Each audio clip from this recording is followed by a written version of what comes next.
2030 সালের মধ্যে বন উজাড় হওয়া বন্ধ করতে ঐক্যমতে পৌঁছেছে বিশ্বের 124টি দেশ।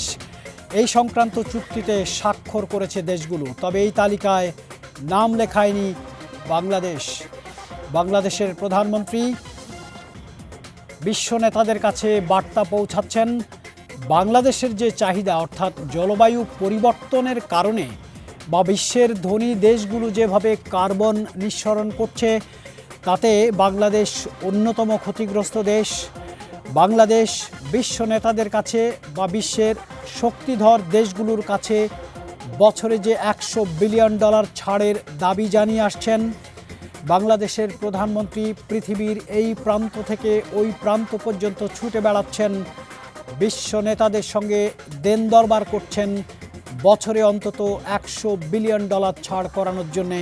প্রিয় দর্শক, এটি শুধু দাবি নয়, এটি দয়াও নয়, এটি হচ্ছে বাংলাদেশের জনগণের অধিকার। আপনারা জানেন, গ্লাসগোতে COP26 সম্মেলন চলছে জাতিসংঘের। এরই মধ্যে সেখানে ভাষণ দিয়েছেন বাংলাদেশের প্রধানমন্ত্রী। তিনি বিশ্ব নেতাদের পরিষ্কার বার্তা দিয়েছেন, বাংলাদেশের 16 কোটি মানুষের জলবায়ু পরিবর্তনের কারণে যে ক্ষতিগ্রস্ত হয়েছে, সেই ক্ষতি মোকাবেলার দায় এড়াতে পারে না বিশ্বের ধনী দেশগুলো, বিশেষ করে শিল্পোন্নত দেশগুলো যারা কার্বন নিঃসরণ করছেন। এমনই এক বাস্তবতায় COP26 গ্লাসগোতে বক্তব্য শেষে প্রধানমন্ত্রী লন্ডনে পৌঁছেছেন। আমরা আজকে এসএটিভি সংলাপে আমাদের আলোচনার বিষয় জলবায়ু সম্মেলন COP26, বাংলাদেশের প্রাপ্তি, প্রত্যাশা, দাবি এবং ফলাফল। আজকে একটি অত্যন্ত মেধাবী একটি প্যানেল নিয়ে হাজির হয়েছি এসএটিভি সংলাপে। তাদের সঙ্গে আগে আপনাদের পরিচয় করিয়ে দেই, তারপরে আপনাদেরকে নিয়ে যাব মূল অনুষ্ঠানে। আমাদের সঙ্গে আজকে স্টুডিওতে থাকবেন মোস্তফা মোর্শেদ, উন্নয়ন অর্থনীতি গবেষক; ডক্টর সুবর্ণ বড়ুয়া, অ্যাসোসিয়েট প্রফেসর, ঢাকা বিশ্ববিদ্যালয়; মোহাম্মদ বজলুর রশিদ, আবহাওয়াবিদ; বিপুল দেব রায়, স্টাফ রিপোর্টার এসএটিভি। আমাদের সঙ্গে জুমে থাকবেন ডক্টর রাশেদ আল মাহমুদ তিতুমির, অধ্যাপক, উন্নয়ন অধ্যয়ন বিভাগ, ঢাকা বিশ্ববিদ্যালয়। থাকবেন প্রধান নির্বাহী বেলা সৈয়দা রিজওয়ানা হাসান; নাইম উল করিম, বিশেষ প্রতিনিধি Xinhua news agency Bangladesh; Ishrat Irina Germany থেকে যোগ দেবেন; ফারজানা শোভা, যিনি এই মুহূর্তে প্রধানমন্ত্রীর সঙ্গে লন্ডনে সফররত রয়েছেন, আমাদের প্রতিনিধি, সিনিয়র রিপোর্টার এসএটিভি যোগ দেবে আমাদের সঙ্গে। আমাদের রিপোর্টারের সঙ্গে কথা বলেছেন পানি সম্পদ প্রতিমন্ত্রী এনামুল হক শামীম, কৃষিমন্ত্রী ডক্টর আব্দুর রাজ্জাক।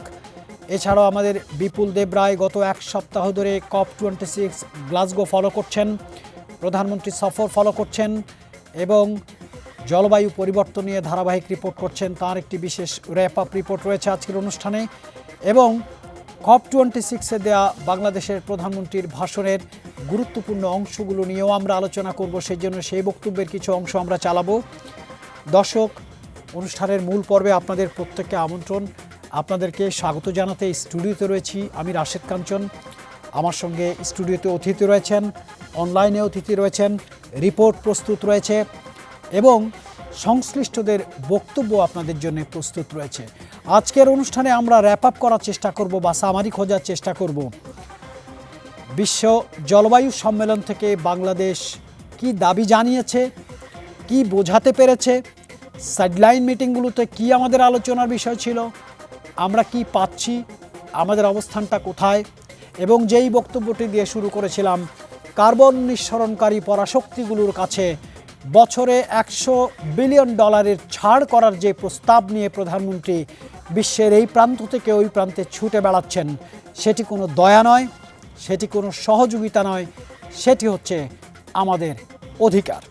শুরুতেই আমরা দেখে নিতে চাই আমাদের রিপোর্টার বিপুল দেব রায়ের বিশেষ রিপোর্ট, জলবায়ু সম্মেলন, জলবায়ুর অবস্থান, এই বিষয়ে তার বিশেষ রিপোর্টটি শুরুতে একটু দেখতে চাই। উন্নত দেশগুলোর কার্বন নিঃসরণের স্বেচ্ছাচারিতায় বাতাসে বাড়ছে কার্বন ডাইঅক্সাইড, ফলে উত্তপ্ত হচ্ছে পৃথিবী, বাড়ছে দূষণ। এতে করে সবচেয়ে বেশি ক্ষতির মুখে পড়ছে গরিব রাষ্ট্রগুলো। ইতিমধ্যে বাংলাদেশে বেড়েছে বন্যা, খরাসহ নানা প্রাকৃতিক দুর্যোগ। দেখা দিচ্ছে তাপমাত্রার বৈষম্যমূলক আচরণ। আবহাওয়াবিদরা বলছেন বৈশ্বিক উষ্ণতার প্রভাবে রাজধানীসহ সারা দেশের তাপমাত্রায় এসেছে ব্যাপক তারতম্য। দেখা যাচ্ছে শুধু হিটওয়েভটা আগে ছিল শুধু মার্চ এপ্রিল মে মাস, এই সময় হিটওয়েভটা থাকতো, কিন্তু এখন দেখা যাচ্ছে আপনার বর্ষাকালেও হিটওয়েভ থাকে। শুধু বর্ষাকাল না, বর্ষার পরে যে অক্টোবর নভেম্বর এদিকেও দেখা যাচ্ছে মাঝে মাঝে হিটওয়েভ চলে আসছে। এদিকে বিরূপ জলবায়ুর প্রভাবে ইতিমধ্যে কৃষিখাতে প্রভাব পড়তে শুরু করেছে। খরা ও বন্যার কারণে ব্যাহত হচ্ছে শস্য উৎপাদন। গাছে বারো পানি হয়েছিল, এবার পানি হয় নাই, কারণ ওই লস নাই খাতের মধ্যে। সিম রইলাম ওই লাগা থাকে কি নষ্ট হয়ে আছে কিতা যে সময় আমার শীতে দরকার, এই সময় শীত পাই না, খরাই মনে গাছপালা সব মারা যায়। প্রাকৃতিক সমস্যা হইতাছে খেতে বেশি। কৃষিমন্ত্রী ডক্টর আব্দুর রাজ্জাক বলেন, জলবায়ুর প্রভাব মোকাবেলায় ক্ষতিগ্রস্ত রাষ্ট্রগুলোর জন্য আর্থিক সহায়তা নিশ্চিত করতে হবে। একদিকে গবেষণায় নতুন নতুন প্রযুক্তি উদ্ভাবন করা, দ্বিতীয়ত হলো যে এই বিরূপ যে ক্ষয়ক্ষতি হয়েছে সেগুলো থেকে এই গরিব দেশগুলো যাতে উঠে আসতে পারে তার জন্য তাদেরকে সাহায্য করতে হবে। এদিকে দেশের নদ নদীগুলোতেও বিরূপ প্রভাব পড়তে শুরু করেছে। তবে প্রধানমন্ত্রীর নেয়া ডেল্টা প্ল্যান অনুযায়ী কাজ হচ্ছে বলে জানান পানি সম্পদ প্রতিমন্ত্রী।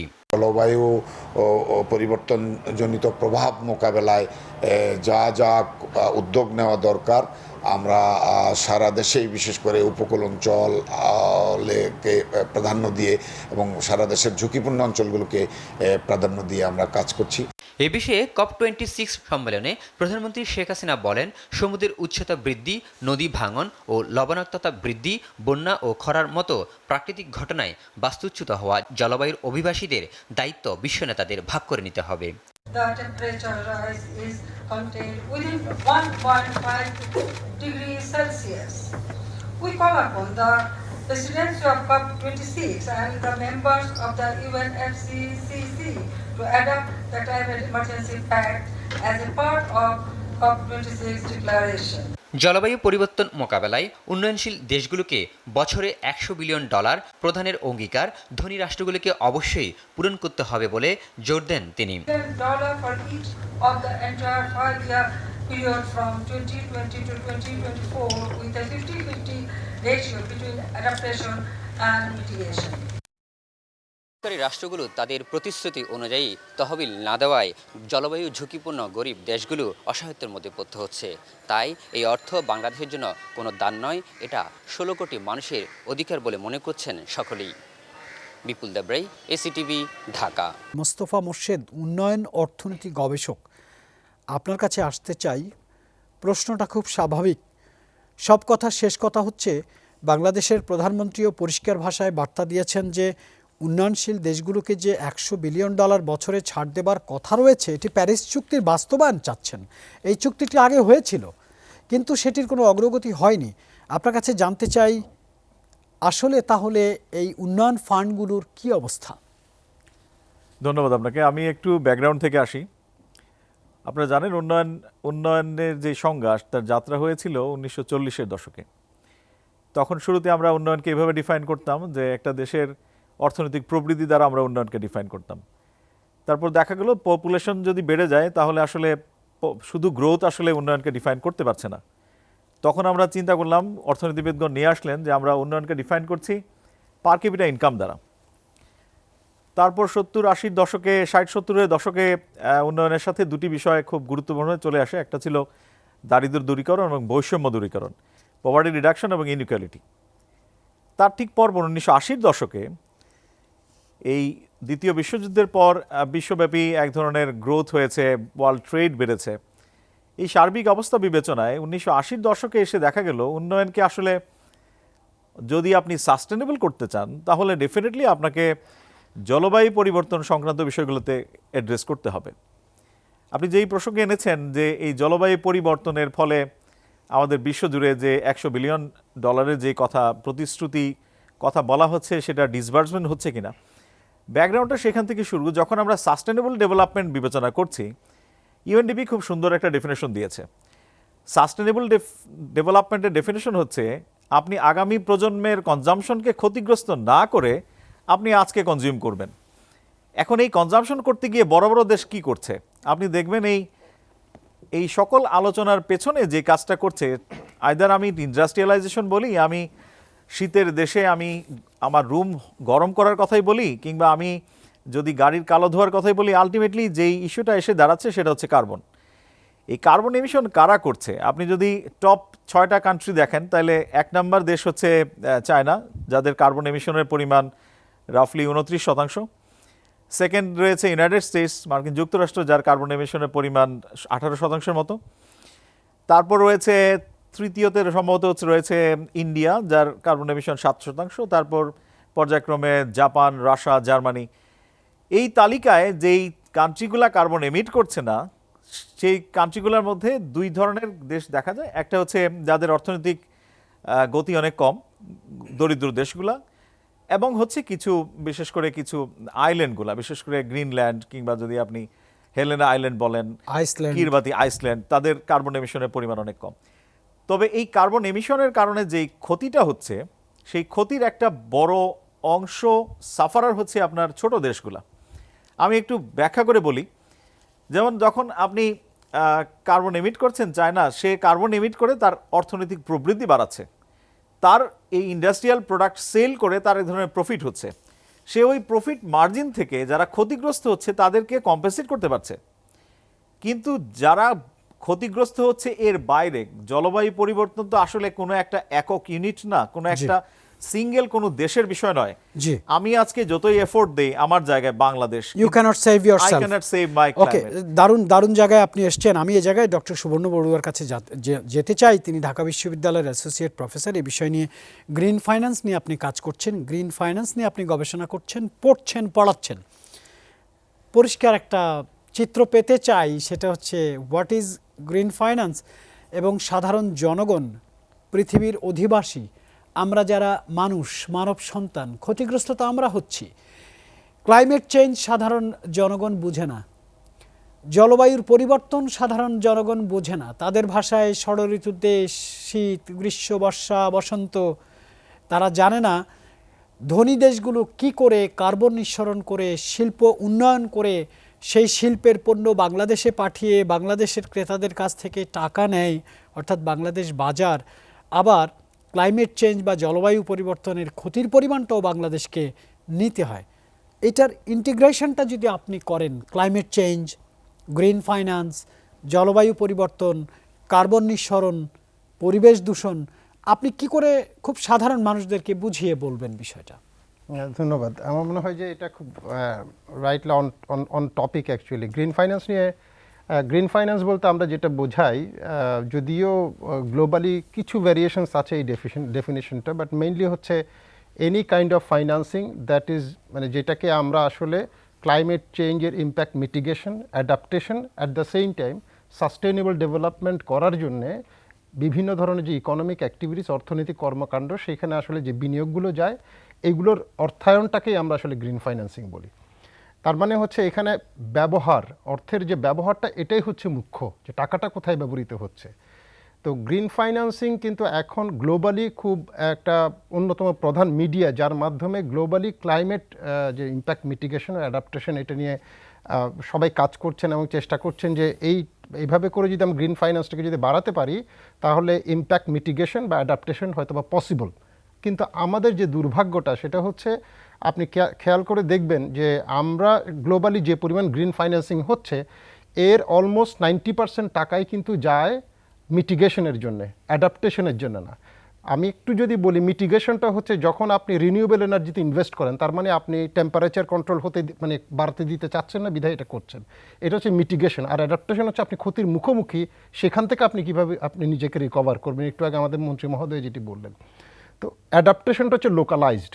আপনি গ্লোবাল গ্রিন ফাইন্যান্সের যে প্যাটার্ন, সেইগুলোর বেশিরভাগ উদ্দেশ্য ভালো, যে হ্যাঁ কার্বন নিঃসরণ কমাতে হবে অথবা রিনিউয়েবল এনার্জির ব্যবহার বাড়াতে হবে, এবং এটার প্রায় 70% বিনিয়োগ যায় হচ্ছে আপনার রিনিউয়েবল এনার্জি সেক্টরে আর কি। তো এইটার একটা বড় সমস্যাটা হচ্ছে এর 90% টাকাই কিন্তু যায় হচ্ছে মিটিগেশনে। এটা বড় কারণটা, যেটি আমাদের একটু আগে আরেকজন আলোচক বলেছেন, যে যেহেতু এখানে উন্নত বিশ্বগুলো জড়িত, এই টাকার বেশিরভাগ ইনভেস্টমেন্ট আসে উন্নত বিশ্ব থেকে। মিটিগেশন কিন্তু ইজ এ বিজনেস, এই যে রিনিউয়েবল এনার্জি বলছি, আমরা যখন একটা সোলার প্যানেলের কথা বলি অথবা আমরা যখনই কোনো টেকনোলজির কথা বলি, টেকনোলজি কার কাছ থেকে আসে? আসে আমেরিকার কাছ থেকে, আসে ইউরোপিয়ান কান্ট্রিগুলো, চায়নার কাছ থেকে। ওরাই টাকা দেয় মিটিগেশনের জন্য, আবার তারাই টেকনোলজি দেয়। আমরা আলটিমেটলি তাদের এই শৃঙ্খলের মধ্যে বন্দি, এখান থেকে এর বাইরে আমরা যেতে পারছি না। ফলে ডেভেলপিং কান্ট্রি হিসাবে বাংলাদেশের মতো দেশগুলো একটা বড় চ্যালেঞ্জ হচ্ছে আমাদের হাতে কোনো টেকনোলজি নাই, we have no control at all. আমরা পুরোটাই তারা আমাদেরকে যেভাবে চালাচ্ছে সেভাবে আমরা চলছি।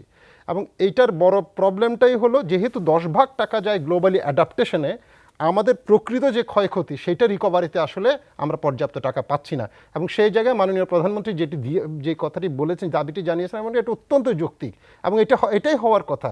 গ্লোবালি প্রায় $4.5 ট্রিলিয়ন এভরি ইয়ার ইনভেস্টমেন্ট প্রয়োজন শুধুমাত্র সাস্টেনেবল ডেভেলপমেন্ট গোল অ্যাচিভ করার জন্যই প্রতি বছর। আমি এই জায়গায় আপনার কাছে একটু থামতে চাই। $4.5 ট্রিলিয়ন আমাদের প্রয়োজন অ্যাডাপ্টেশনের জন্য, টোটাল ইনভেস্টমেন্ট আর কি।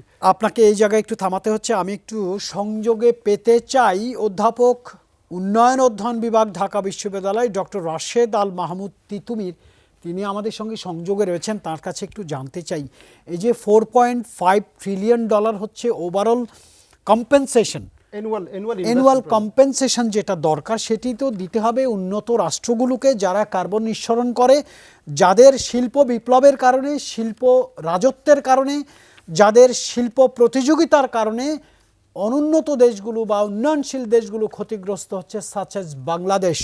যে বিষয়টি জোরালো কণ্ঠে বিশ্বজুড়ে বলে বেড়াচ্ছেন বাংলাদেশের প্রধানমন্ত্রী, যে বাংলাদেশের বা উন্নয়নশীল দেশগুলোর এই অর্থ ছাড় করানো হচ্ছে অধিকার, দয়া নয়, সাহায্য নয়। ডক্টর রাশেদ আল মাহমুদ তিতুমির, আপনার দৃষ্টিভঙ্গিটা কীরকম এই প্রশ্নে? জি, আপনাকে ধন্যবাদ। আমি এই আলোচনাকে শুধুমাত্র COP26 আলোচনার মধ্যেই সীমাবদ্ধ রাখতে চাই। কারণ হচ্ছে যে আমরা আলোচনাকে অনেক ছড়িয়ে নিলে আমরা নির্দিষ্টকরণ করতে পারবো। আমরা জানি যে জাতিসংঘের যে সম্মেলনটি অনুষ্ঠিত হচ্ছে সেটি 1 বছর পরে অনুষ্ঠিত হচ্ছে, কারণ কোভিড অতিমারির কারণে। এখানে দুটো অংশ আছে। একটা অংশ হচ্ছে যে 200টি দেশের 120 জনের মতো সরকার বা রাষ্ট্রপ্রধানরা এসেছেন, যেটাকে বলে লিডার্স সামিট। আরেকটি অংশ হচ্ছে যে পুরো এই যে দর কষাকষি বা নেগোসিয়েশন চলবে। আমরা লক্ষ্য করেছি যে মঙ্গলবারের দিকে লিডার্স সামিট শেষ হয়েছে, সেখানে কতকগুলো বিষয় এসেছে যেটাকে এই সম্মেলনের সভাপতি রাষ্ট্র অর্থাৎ হচ্ছে যে যুক্তরাজ্য, যেটাকে বলছেন ব্রেক থ্রু এজেন্ডা। আমরা লক্ষ্য করি যে ব্রেক থ্রু এজেন্ডাতে আসলে কি কি বিষয় আছে।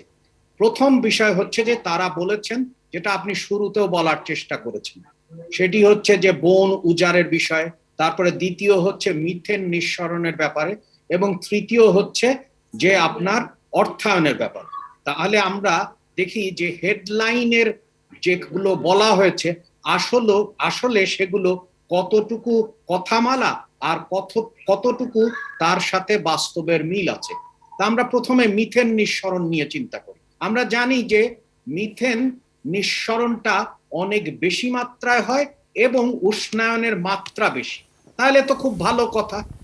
কিন্তু বিষয় হচ্ছে যে গ্রিন হাউস গ্যাস যেগুলো আছে তার মধ্যে হচ্ছে যে কার্বন ডাই অক্সাইড অনেক পরিমাত্রায় অনেক দিন যাবত আপনার বায়ুমণ্ডলে থাকে, কিন্তু মিথেন অতদিন থাকে না। তাহলে উষ্ণায়নের ক্ষেত্রে প্রথম প্রশ্নটা এটা। দ্বিতীয় প্রশ্ন হচ্ছে যে মিথেনটা কোন জায়গায় বন্ধ করার পক্ষে তারা সিদ্ধান্ত নিয়েছেন। আপনি যদি খেয়াল করেন তাহলে মিথেন গুলো উৎপাদন করে হচ্ছে যে কৃষিজাত পণ্য থেকে, অস্ট্রেলিয়া, নিউজিল্যান্ড বা অন্যরা, তাহলে তারা রাজি হলো কেন? বা আপনার গোমাংস থেকে বা মাংস থেকে। কিন্তু মজার জিনিস হচ্ছে সেই জায়গার মিথেন নিঃসরণ কিন্তু তারা বন্ধ করার জন্য রাজি হননি। তারা রাজি হয়েছেন যে একটা প্রক্রিয়া আছে, যে প্রক্রিয়া আপনি তেল গ্যাস সংগ্রহ করতে পারেন, অর্থাৎ ফ্র্যাকিং, সেখান থেকে। তার মানে হচ্ছে যে এটার মধ্যে যেখান থেকে আসলে আপনার নিঃসরণ এবং নির্গমন হয় তার মূল উৎসতে তারা যাননি। তৃতীয় বিষয়, যেটা আরো মূল বিষয়, সেটি হচ্ছে যে কার্বনের আপনার মিথেন যদি 30% নিঃসরণ বন্ধ করেন, তাহলে মোট যে আমরা লক্ষ্যমাত্রা অর্থাৎ হচ্ছে যে 1.5 ডিগ্রির মধ্যে রাখতে হবে এবং 2 ডিগ্রি সেন্টিগ্রেডের উপরে যেতে পারবে না। তাহলে সেই যে মাত্রা, এই মাত্রায় যদি আমরা খেয়াল করি 30% মিথেন নিঃসরণ যদি বন্ধ করা হয়, তাহলে সেটা হবে 1 ডিগ্রির 1 দশমাংশ। কিন্তু আপনি যদি কার্বন ডাই অক্সাইড নিঃসরণ কিন্তু তার মধ্যে 1 দশকের মধ্যে প্রায় 2/3 ডিগ্রি বেড়ে যাবে, তাহলে আপনার ব্যালেন্সে বাড়লো না। দ্বিতীয় আসেন হচ্ছে যে জি ডক্টর রাশেদ আল মাহমুদ তিতুমিরকে থামিয়েছিলাম, কিন্তু এই মুহূর্তে আমরা জার্মানিতেও একটু যেতে চাই। জার্মানি থেকে আমরা দেখতে পাচ্ছি আমাদের সঙ্গে ইশরাত এরিনা যোগ দিয়েছেন। ইশরাত এরিনা, আপনি বিষয়টি ফলো করছেন বলে আমি জানি, আপনার কাছে একটু জানতে চাই যে আপনাদের ঠিক অবজারভেশনটা কীরকম? কার্বন নিঃসরণকারী দেশগুলোর মধ্যে জার্মানিও রয়েছে, আপনি কি এ বিষয়ে কিছু বলতে চান? আমি যদি একটু গ্লোবাল পার্সপেক্টিভে বলি, সেটা হচ্ছে জার্মানিও কিন্তু অনেক ধরনের এই যে ফসিল ফুয়েলস আছে সেটাকে ইম্পোর্ট করে, বাট ওদের স্ট্র্যাটেজি যদি আমি বলি এবং গ্লোবাল পার্সপেক্টিভের সাথে সেটা যদি আমি কানেক্ট করি, সেখানে আপনি দেখবেন যে world wide plastic products use কিন্তু অনেক বেশি বেড়ে যাচ্ছে। এখন আপনি যত বেশি প্লাস্টিক প্রোডাক্টস ইউজ বাড়াবেন, আপনার কিন্তু ইন্ডাস্ট্রিয়ালাইজেশনটাও আরো অনেক বেশি হচ্ছে, আপনাকে সেখানে অনেক অয়েল বার্ন করতে হচ্ছে। সো আমরা যদি এনভায়রনমেন্ট ফ্রেন্ডলি অল্টারনেটিভ কোনো ওয়েজ নিয়ে আসি, যেখানে প্লাস্টিক প্রোডাকশনে আপনাকে কম ফসিল ফুয়েলস ইউজ করতে হবে, সেক্ষেত্রে কিন্তু আপনার কার্বন এমিশন বলেন বা মিথেন এমিশন বলেন, সেটা কিন্তু কমে আসবে। এখন এটার কিন্তু দুইটা সাইড আছে, একটা হচ্ছে আপনার এনভায়রনমেন্টের অনেক ক্ষতি হচ্ছে মিথেন এমিশন বা কার্বন এমিশনের মাধ্যমে, and on the other hand আমরা যে প্লাস্টিক প্রোডাক্টস গুলো ইউজ করছি সেখান থেকে কিন্তু ক্যান্সারের কার্সিনোজেন প্রডিউস হওয়ার অনেক বেশি পসিবিলিটি থাকে। সো আমরা যদি দুইটা পার্সপেক্টিভকে এক করে কাজ করি, অন ওয়ান হ্যান্ড যারা এনভায়রনমেন্ট নিয়ে কাজ করছেন তারা যদি সেখান থেকে অ্যাওয়ারনেস ক্রিয়েট করেন, and on the other hand যারা হেলথ নিয়ে কাজ করছেন তারা যদি মানুষকে বোঝাতে পারেন যে প্লাস্টিকের প্রোডাক্টস যত কম ইউজ কমিয়ে আনা যায়, সেক্ষেত্রে কিন্তু মানুষের হেলথের জন্য উপকারী হবে। সো আমরা যদি সব দিক থেকে কম্বাইন করে কোনো প্রজেক্টে কাজ করি, সেক্ষেত্রে কিন্তু আপনার যে কোনো একটা প্রজেক্ট অনেক বেশি ইফেক্টিভ হবে। এখন প্লাস্টিক প্রোডাক্টসকে আমরা কিভাবে ম্যানেজ করব? মিথেন এমিশনের পেছনে মেইন রিজন কিন্তু আমাদের যে হিউম্যান অ্যাক্টিভিটিস সেগুলো, তার মধ্যে একটি হচ্ছে ওয়েস্ট ম্যাটেরিয়াল। সো প্লাস্টিক প্রোডাক্টসকে যদি আমরা ভালোভাবে ম্যানেজ করতে পারি বা ওয়েস্ট ম্যানেজমেন্টটাকে যদি আমরা আরো বেশি ইফেক্টিভ করতে চাই, সেক্ষেত্রে আমাদেরকে যেটা করতে হবে অনেক বেশি ফোকাস করতে হবে। ফর এক্সাম্পল, জার্মানি সহ ইউরোপের বিভিন্ন দেশে বা ডেভেলপড কান্ট্রিগুলো ওরা যেটা করে, প্লাস্টিকের যে প্রোডাক্ট গুলো আছে বা আদার যে ওয়েস্ট ম্যাটেরিয়ালস আছে সেগুলোকে রিসাইকেল করার জন্য সব বিভিন্ন প্লেসে দেখা যায় যে বিভিন্ন ধরনের বুথ ক্রিয়েট করে রাখা হয়, যেখানে আপনি বাসায় যত ধরনের প্লাস্টিক প্রোডাক্টস আছে, ওয়াটার বটল, বিভিন্ন ধরনের প্লাস্টিক প্রোডাক্টস, সেটাকে যদি আপনি সেখানে থ্রো করেন বা জমা দিয়ে আসেন, সেক্ষেত্রে কিন্তু আপনি একটা মানি ব্যাক পাচ্ছেন। এখন আমাদের যে গ্লোবাল এজেন্ডা গুলো আছে ক্লাইমেট চেঞ্জকে ট্যাকল করার জন্য, সেটা ডেফিনেটলি ফলো করতে হবে, বাট বাংলাদেশের সিচুয়েশনে যদি আমরা কাজ করতে চাই, বাংলাদেশের সিচুয়েশনে আমাদের যে সলিউশনস গুলো আছে সেটা একটু ডিফারেন্ট হবে, কারণ আমাদের এখন পর্যন্ত আমরা এই প্রসেসটাই নিয়ে আসতে পারিনি যে আমরা কিভাবে ভালোভাবে প্লাস্টিক প্রোডাক্টসকে রিসাইকেল। ইশরাত এরিনা, আপনি দারুণ একটি পিকচার দিয়েছিলেন। এখন আপনি যে বিষয়টা বলছিলেন সেটি আমরা অনুষ্ঠানের শেষ দিকে একটু শুনতে চাই, কারণ আমাদের অন্যান্য প্যানেলও আমাদেরকে কিছু অ্যাডভাইস করবেন, আমাদের পলিসি মেকার্সদেরকে কিছু পরামর্শ দিবেন, এবং ঠিক এই মুহূর্তে গ্লোবাল পার্সপেক্টিভে কি কি অ্যাকশন করা উচিত, কি কি রেসপন্ড করা উচিত এই ক্লাইমেট চেঞ্জ ইস্যুতে, সেটি নিশ্চয়ই ডেভেলপ করছেন, ওয়ার্কআউট হচ্ছে। আপনার কাছ থেকে আমরা শুনবো। I just need a connection with London, সেখানে ফারজানা শোভা রয়েছেন প্রধানমন্ত্রীর সফর সঙ্গী হিসেবে। গ্লাসগোতে COP26 আপনি কভার করছেন গত বেশ কয়েকদিন থেকে, আপনি এখন লন্ডনে রয়েছেন বাংলাদেশের এক্সেলেন্সি প্রাইম মিনিস্টারের সঙ্গে সফর সঙ্গী হিসেবে। আপনি প্রধানমন্ত্রীর বক্তব্য শুনেছেন, কন্টিনিউয়াসলি রিপোর্ট পাঠাচ্ছেন আপনি এসএটিভির বার্তা কক্ষে। আপনার কাছে যেটা জানতে চাই সেটি হচ্ছে, বিশ্ব নেতাদেরকে দেয়া বক্তব্যে প্রধানমন্ত্রী যে 4টি পয়েন্ট নিয়ে কথা বলেছেন, সেটি একদিকে যেমন প্রশংসিত হয়েছে, একদিকে অনেকে সেটিকে কিছুটা আবেগের কথাও বলছে। আমার প্রশ্নটি হচ্ছে, প্রধানমন্ত্রী তো সেই বার্তাটি দিতে চাচ্ছেন যে উন্নয়নশীল দেশগুলো যে ক্ষতিগ্রস্ত হচ্ছে, সেখানে যে বছরে $100 বিলিয়ন ছাড় করার কথা রয়েছে উন্নত দেশগুলোর হয়ে, সেটি কিন্তু এখন আর শুধু দাবি নয় বা সহযোগিতা নয়, এটি হচ্ছে অধিকার। প্রধানমন্ত্রী সে বিষয়ে তো জোর দিয়েছেন, নাকি আপনার কি বক্তব্য আছে? আপনি তো সেখানে আই উইটনেস ছিলেন। হ্যাঁ রাশেদ, আপনি একদম সঠিক পয়েন্টই কিন্তু বলেছেন যে জলবায়ু সম্মেলনে মাননীয় প্রধানমন্ত্রী যেই দফাগুলো তুলে ধরেছেন সেগুলো আসলে শুধুমাত্র যদি আবেগ বলা হয় তাহলে আসলে এটাকে খাটো করে দেখা হবে। আপনি জানেন যে পুরো বিশ্বে যেমন বঙ্গবন্ধু যেমন বলেছিলেন যে শোষক এবং শোষিত দুটি শ্রেণী আছে, সেরকম যদি এখন আমরা বলি যে জলবায়ু ক্লাইমেট যে চেঞ্জ হচ্ছে, ড্রাস্টিক যে চেঞ্জ হচ্ছে, সেই চেঞ্জের যে নেতিবাচক প্রভাবেও কিন্তু আসলে দুটি শ্রেণী তৈরি হয়েছে। একটা হচ্ছে যারা কার্বন নিঃসরণ করছেন, আর এক দল হচ্ছে ক্ষতিগ্রস্ত যারা কার্বন নিঃসরণ করছেন না, কিন্তু কার্বন নিঃসরণের যে নেতিবাচক প্রভাব, সেই পুরো প্রভাবটি যারা আসলে ক্ষতিগ্রস্ত হচ্ছেন। মাননীয় প্রধানমন্ত্রী কিন্তু এই বিষয়টি তুলে ধরেছেন এবং আপনি জানেন যে 2015 সালে যে প্যারিস জলবায়ু চুক্তি হয়েছিল, সেই চুক্তির কিন্তু মূল বিষয়টিই ছিল কার্বন নিঃসরণ কমিয়ে আনা। কিন্তু আপনি জানেন যে শিল্পোন্নত যে দেশগুলো আছে, সেই দেশগুলো কিন্তু প্যারিস চুক্তি বাস্তবায়নের ক্ষেত্রে এক ধরনের নির্বাক এবং নিশ্চুপ ভূমিকা রেখেছেন। এবং এইবার জলবায়ুর যে সম্মেলন, 26তম যে আসর বসছে সম্মেলনে, এই সম্মেলনে আমরা দেখতে পাচ্ছি যে চীন এবং রাশিয়া কিন্তু সম্মেলনে যোগ দেয়নি। কেন দেয়নি? আসলে তারা যে শিল্পোন্নত দেশ এবং তারা বিশ্বে যে মোড়লগিরি করছে, ক্ষমতা সেটা অর্থনৈতিক হোক, পলিটিক্যালি হোক, যে কোনো ধরনের যে প্রভাব বজায় রাখার ক্ষেত্রে তাদের আসলে কার্বন নিঃসরণের বিপক্ষে অবস্থান নেওয়ার সুযোগ নেই বলে তারা আসলে মনে করছেন। এই কারণে কিন্তু তারা এই জলবায়ু সম্মেলনে উপস্থিত হননি। এবং প্রধানমন্ত্রী আসলে কিন্তু নতুন কোনো কিছু যে বলার যে বিষয়টা, যে আবেগের কথা যেটা বলা হচ্ছে, তিনি কিন্তু 4 দফাকে আসলে প্যারিস জলবায়ু চুক্তির যে মূল বিষয়গুলো, সেই বিষয়গুলো আরো সুনির্দিষ্ট ভাবে তুলে ধরেছেন। আমি তার প্রত্যেকটি অনুষ্ঠানে উপস্থিত ছিলাম। স্কটিশ পার্লামেন্ট থেকে শুরু করে প্রথম যে উদ্বোধনী সেশন ছিল এবং বায়োলেটারাল যে মিটিং গুলো হয়েছে বরিস জনসনের সাথে যুক্তরাজ্যের প্রধানমন্ত্রী,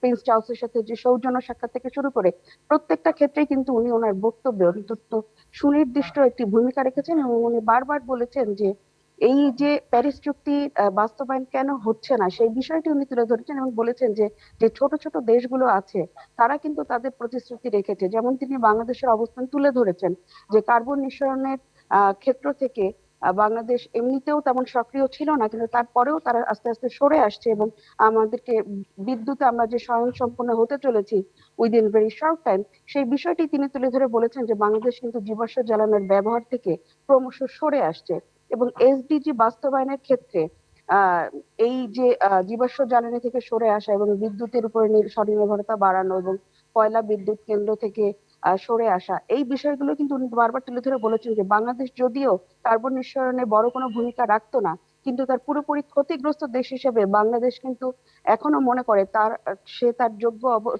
যোগ্য যে প্রাপ্যটা, সেই প্রাপ্যটা যেমন পায়নি, এবং একই সাথে যে দেশগুলো আছে শিল্পোন্নত নয় বা জীবাশ্ম জ্বালানির উপর নির্ভরশীল নয়, সেই দেশগুলো কিন্তু কেবলমাত্র ক্ষতিগ্রস্তের ভূমিকাই পালন করছে। এখানে আপনি জানেন যে কিন্তু যারা ক্ষতিগ্রস্ত ছিলেন তারা কিন্তু বারবারই যে বিষয়গুলো তুলে ধরেছেন। প্রধানমন্ত্রী শেখ হাসিনা যেহেতু সিভিএফ অর্থাৎ ক্লাইমেট ভার্নাবল ফোরামের চেয়ার, সেই চেয়ার হিসেবে উনি আসলে এখানে প্রধান কণ্ঠস্বরের ভূমিকা পালন করেছেন এবং তিনি বারবার বলেছেন যে প্রত্যেক বছর যে $100 বিলিয়ন যে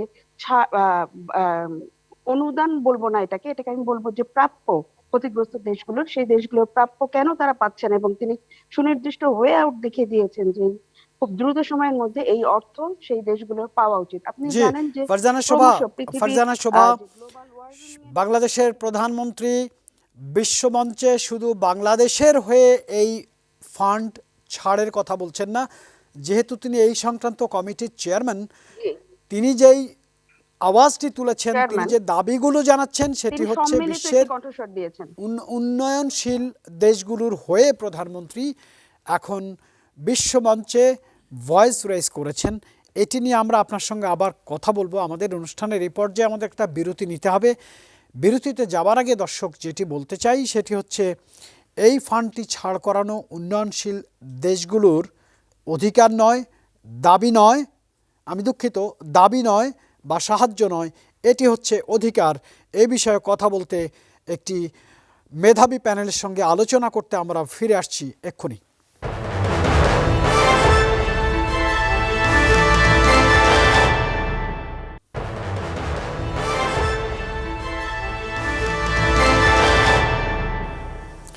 বিরতিতে যাবার সময় বলছিলাম যে বিশ্বের যেই ধনী দেশগুলো কার্বন নিঃসরণ করে, মিথেন উৎপাদন করে, শিল্পায়ন বা বাণিজ্যের দৌড়ে তারা ব্যস্ত, কিন্তু ক্ষতিগ্রস্ত বাংলাদেশের মতো উন্নয়নশীল দেশগুলো তাদের হয়ে বিশ্বমঞ্চে লড়াই করছেন বাংলাদেশের লড়াকু প্রধানমন্ত্রী শেখ হাসিনা।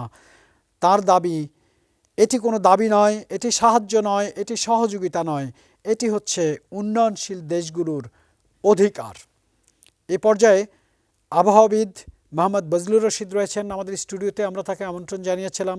আমরা যারা সাধারণ মানুষ, কম বিদ্যাবুদ্ধি সম্পন্ন, আমরা বুঝতে চাই ক্লাইমেট চেঞ্জ বা এই জলবায়ুর পরিবর্তন এটি কি করে আমাদেরকে ধীরে ধীরে উষ্ণতায় নিয়ে যাচ্ছে, সাগরের স্তর নিম্নগামী করে দিচ্ছে, আমাদের জীবনকে বিপদ সম্পন্ন করে দিচ্ছে, সেটি একটু বুঝতে চাই খুব সাধারণভাবে মোহাম্মদ বজলুর রশিদ আপনার কাছ থেকে। আচ্ছা, যেটা আমি বলবো যে রিসেন্ট আমাদের কী ধরনের ক্লাইমেটিক চেঞ্জ হচ্ছে এবং কী ধরনের আমরা সমস্যায় ফেস করছি, এটাই বলবো। যেটা হচ্ছে আমরা গত মাসের 7 তারিখে ওয়ার্ল্ড ব্যাংকের সাথে আমি কাজ করেছি, 3টা রিপোর্ট পাবলিশ হয়েছে। একটা হচ্ছে কী ধরনের ক্লাইমেট চেঞ্জ হয়েছে, আর 2টা ডিজিজে পড়ছিল, একটা হচ্ছে ইনফেকশন ডিজিজ আর একটা হচ্ছে ডেঙ্গুর উপরে। প্রথম আমি যেটা বলবো, বড় ধরনের যে আমাদের একটা ডেঙ্গুর একটা প্রভাব দেখা যাচ্ছে, এর মেন পিছনে ক্লাইমেটিক বড় ধরনের চেঞ্জ। যেটা দেখা গেছে 2019 সালে আপনার ফেব্রুয়ারিতে প্রায় 61% বৃষ্টি বেশি হয়েছিল ফেব্রুয়ারি মাসে। নর্মালি উইন্টারে এত বৃষ্টি মানে রেকর্ড ছিল না। এখন যেটা হয়, ডেঙ্গুর যে কারণটা হচ্ছে বৃষ্টিটা, মনসুন বৃষ্টিটা ব্রেক হয় হচ্ছে অক্টোবর মাসে, যে তারপর যদি 6 মাস যদি ড্রাই থাকে সেক্ষেত্রে হয় ডেঙ্গুর যে লার্ভা এটা শেষ হয়ে যায়। কিন্তু যদি কোনো কারণে উইন্টারে যায় বড় ধরনের বৃষ্টি হয় সেক্ষেত্রে হয়, আর বর্ষায় যায় ওই ডেঙ্গুর প্রাদুর্ভাব অনেক বেড়ে যায়। এবং দেখা গেছে আমাদের রিসার্চে দেখা গেছে যে 19-এর যে ডেঙ্গুটা শুরু হয় সেক্ষেত্রে ফেব্রুয়ারি একটা বড় ধরনের কন্ট্রিবিউশন রেঞ্জ ছিল। সেম হয়ে আমরা যদি 2020 সাল দেখি, 2020 সালে আপনার জানুয়ারি মাসে প্রায় 222% বৃষ্টি বেশি হয় জানুয়ারি মাসে, এবং এটা ছিল জানুয়ারি মাসে রেকর্ডেড রেইন। মানে এই ধরনের জানুয়ারি মাসে তো বৃষ্টি হয়নি। তারপর দেখা গেছে আপনার 2020-এ আপনার সেপ্টেম্বর মাসে যে 26 এবং 27শে সেপ্টেম্বরে বৃষ্টি যেটা হয়, বিশেষ করে রংপুর অঞ্চলে প্রায় 2 দিনে 500 মিলিমিটার বৃষ্টি হয়, যেটা হচ্ছে ইতিহাসে এত বৃষ্টি হয়নি।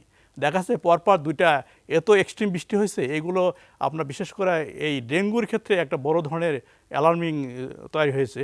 যদি এবছর করোনা না থাকতো তাহলে ডেঙ্গু নিয়ে বিশাল একটা আলোচনা হতো, এবং আমরা আমাদের রিপোর্টে এটা বের হয়ে এসেছে। আর যদি টেম্পারেচার ক্ষেত্রে আমরা যদি বলি, এই ক্ষেত্রে তো মানে অনেক চেঞ্জ হয়ে গেছে। আমরা যদি সমসাময়িক কথা চিন্তা করি, জাস্ট 1 মাস আগে অক্টোবরে যদি চিন্তা করি, দেখা যায় অক্টোবরে 15 তারিখ পর্যন্ত তাপমাত্রা ছিল প্রায় 2 থেকে 6 ডিগ্রি বেশি। নর্মালি এইটা শুরু হয়েছে আপনার আগস্ট থেকে শুরু হয়ে এই অক্টোবরের আপনার লাস্ট উইক পর্যন্ত আপনার টেম্পারেচার অনেক বেশি ছিল। এবং আমি দেখেছি যে ডাটা, অক্টোবরের 15 তারিখের তাপমাত্রা ছিল ঢাকাতে 37.4 ডিগ্রি, 37.4 ডিগ্রি ঢাকাতে, যেখানে সচরাচর থাকে 27। সেটা ছিল ঢাকার এর আগে রেকর্ড ছিল আপনার 37 ডিগ্রি 1991 সালে, যেটা দেখা যাচ্ছে COP26-এর মানে কনফারেন্স অফ পার্টিজের মূল আলোচনার ইস্যু কিন্তু এটা, যে আমরা নির্ধারণ করেছি যে যখন ইন্ডাস্ট্রিয়াল রিভলিউশন হয়েছিল সেই আমলে যে টেম্পারেচার ছিল, ওই টেম্পারেচারটা আমরা কোথায় নিয়ে যেতে চাই, 2100 সাল পর্যন্ত, এই শতাব্দীতে সর্বোচ্চ 1.5 ডিগ্রি সেলসিয়াস পর্যন্ত বাড়াতে চাই। কিন্তু আসলে যে পরিমাণ কার্বন আসলে নিঃসরণ হচ্ছে, যদি এটা কন্টিনিউ করে উন্নত দেশগুলা, তাহলে এটা 3 থেকে 4 ডিগ্রি সেলসিয়াস পর্যন্ত বাড়বে। আপনার কথাই কিন্তু তাই ফুটে উঠেছে যে আমাদের টেম্পারেচার অলরেডি বেড়েছে। অ্যাকচুয়ালি আমরা যেটা রিপোর্টে পেয়েছি যে 100 বছরে প্রায় আপনার 1.4 ডিগ্রি তাপমাত্রা বেড়েছে, কিন্তু আমরা ফিউচার যে প্রজেকশন করেছি, ফিউচার প্রজেকশন দেখাচ্ছে 21 সাল নাগাদ এটা 2.4 ডিগ্রি তাপমাত্রা বাড়বে। জি জনাব মোহাম্মদ বজলুর রশিদ, বিশিষ্ট আবহাওয়াবিদ, আমরা একটু ডেভেলপমেন্টের খবরও জানাতে চাই। কারণ হচ্ছে আমরা যদি সারাক্ষণ শুধু এই জলবায়ু পরিবর্তন বা ধরিত্রীতে যা কিছু পরিবর্তন হচ্ছে বা ক্লাইমেট চেঞ্জ, কার্বন নিঃসরণ, মিথেন উৎপাদন সব কিছু বলতেই থাকি, নিশ্চয়ই আমাদের দর্শকরা ভাবনায় পড়ে যাবেন বিশ্ব নেতারা যে বসে নেই, আমাদের প্রধানমন্ত্রী সহ অবশ্যই বিশ্ব নেতারা যে বসে নেই, বিষয়টি ভাবছেন না, অগ্রগতি করছেন না, তাও কিন্তু ঠিক নয়। আমি ঐতিহাসিক দুটো চুক্তির কথা বলতে পারি যেটি এই সপ্তাহে স্বাক্ষরিত হলো। সেটি হচ্ছে ধরিত্রী রক্ষায় ঐতিহাসিক দুটো চুক্তি স্বাক্ষরিত হয়েছে। 2030 সালের মধ্যেই বন নিধন বন্ধ ঘোষণা করা হয়েছে। COP26 শীর্ষ জলবায়ু সম্মেলনে জলবায়ু পরিবর্তনে মোকাবেলা ও পৃথিবী রক্ষার ব্যাপারে গুরুত্বপূর্ণ অগ্রগতিও কিন্তু হয়েছে। একদিনেই ঐতিহাসিক দুটি চুক্তি স্বাক্ষরিত হয়েছে। 2030 সালের মধ্যে অর্থাৎ আগামী 9 বছরের মধ্যেই বন নিধন বন্ধের ওয়াদা করেছেন বিশ্বের তাবৎ ধনী দেশগুলোর বিশ্ব নেতারা। শুধু তাই নয়, লক্ষ্য বাস্তবায়নে বড় অঙ্কের অর্থাৎ $1,920 কোটি একটি তহবিল গড়ার প্রতিশ্রুতি কিন্তু তারা দিয়েছেন গ্লাসগোতে COP26-এ।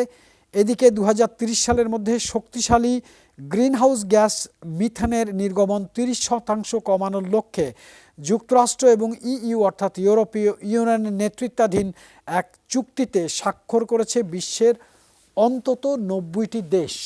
এ ব্যাপারে আমরা একটু জার্মানির কথা বলতে চাই। কন্ট্রোল জার্মানিতে আমরা একটু কথা বলতে চাই ইশরাত ইরিনার সঙ্গে, যিনি বাংলাদেশ সফরে রয়েছেন। এই বিষয়ে তিনি পড়াশোনা করেন, গবেষণা করেন, লিখেন, পড়ান। ইশরাত ইরিনা, আপনার কাছে জানতেই চাই সেটি হচ্ছে ইইউ যে একটি চুক্তি স্বাক্ষর করেছে, সেটি হচ্ছে মিথেনের নির্গমন 30% কমাবে।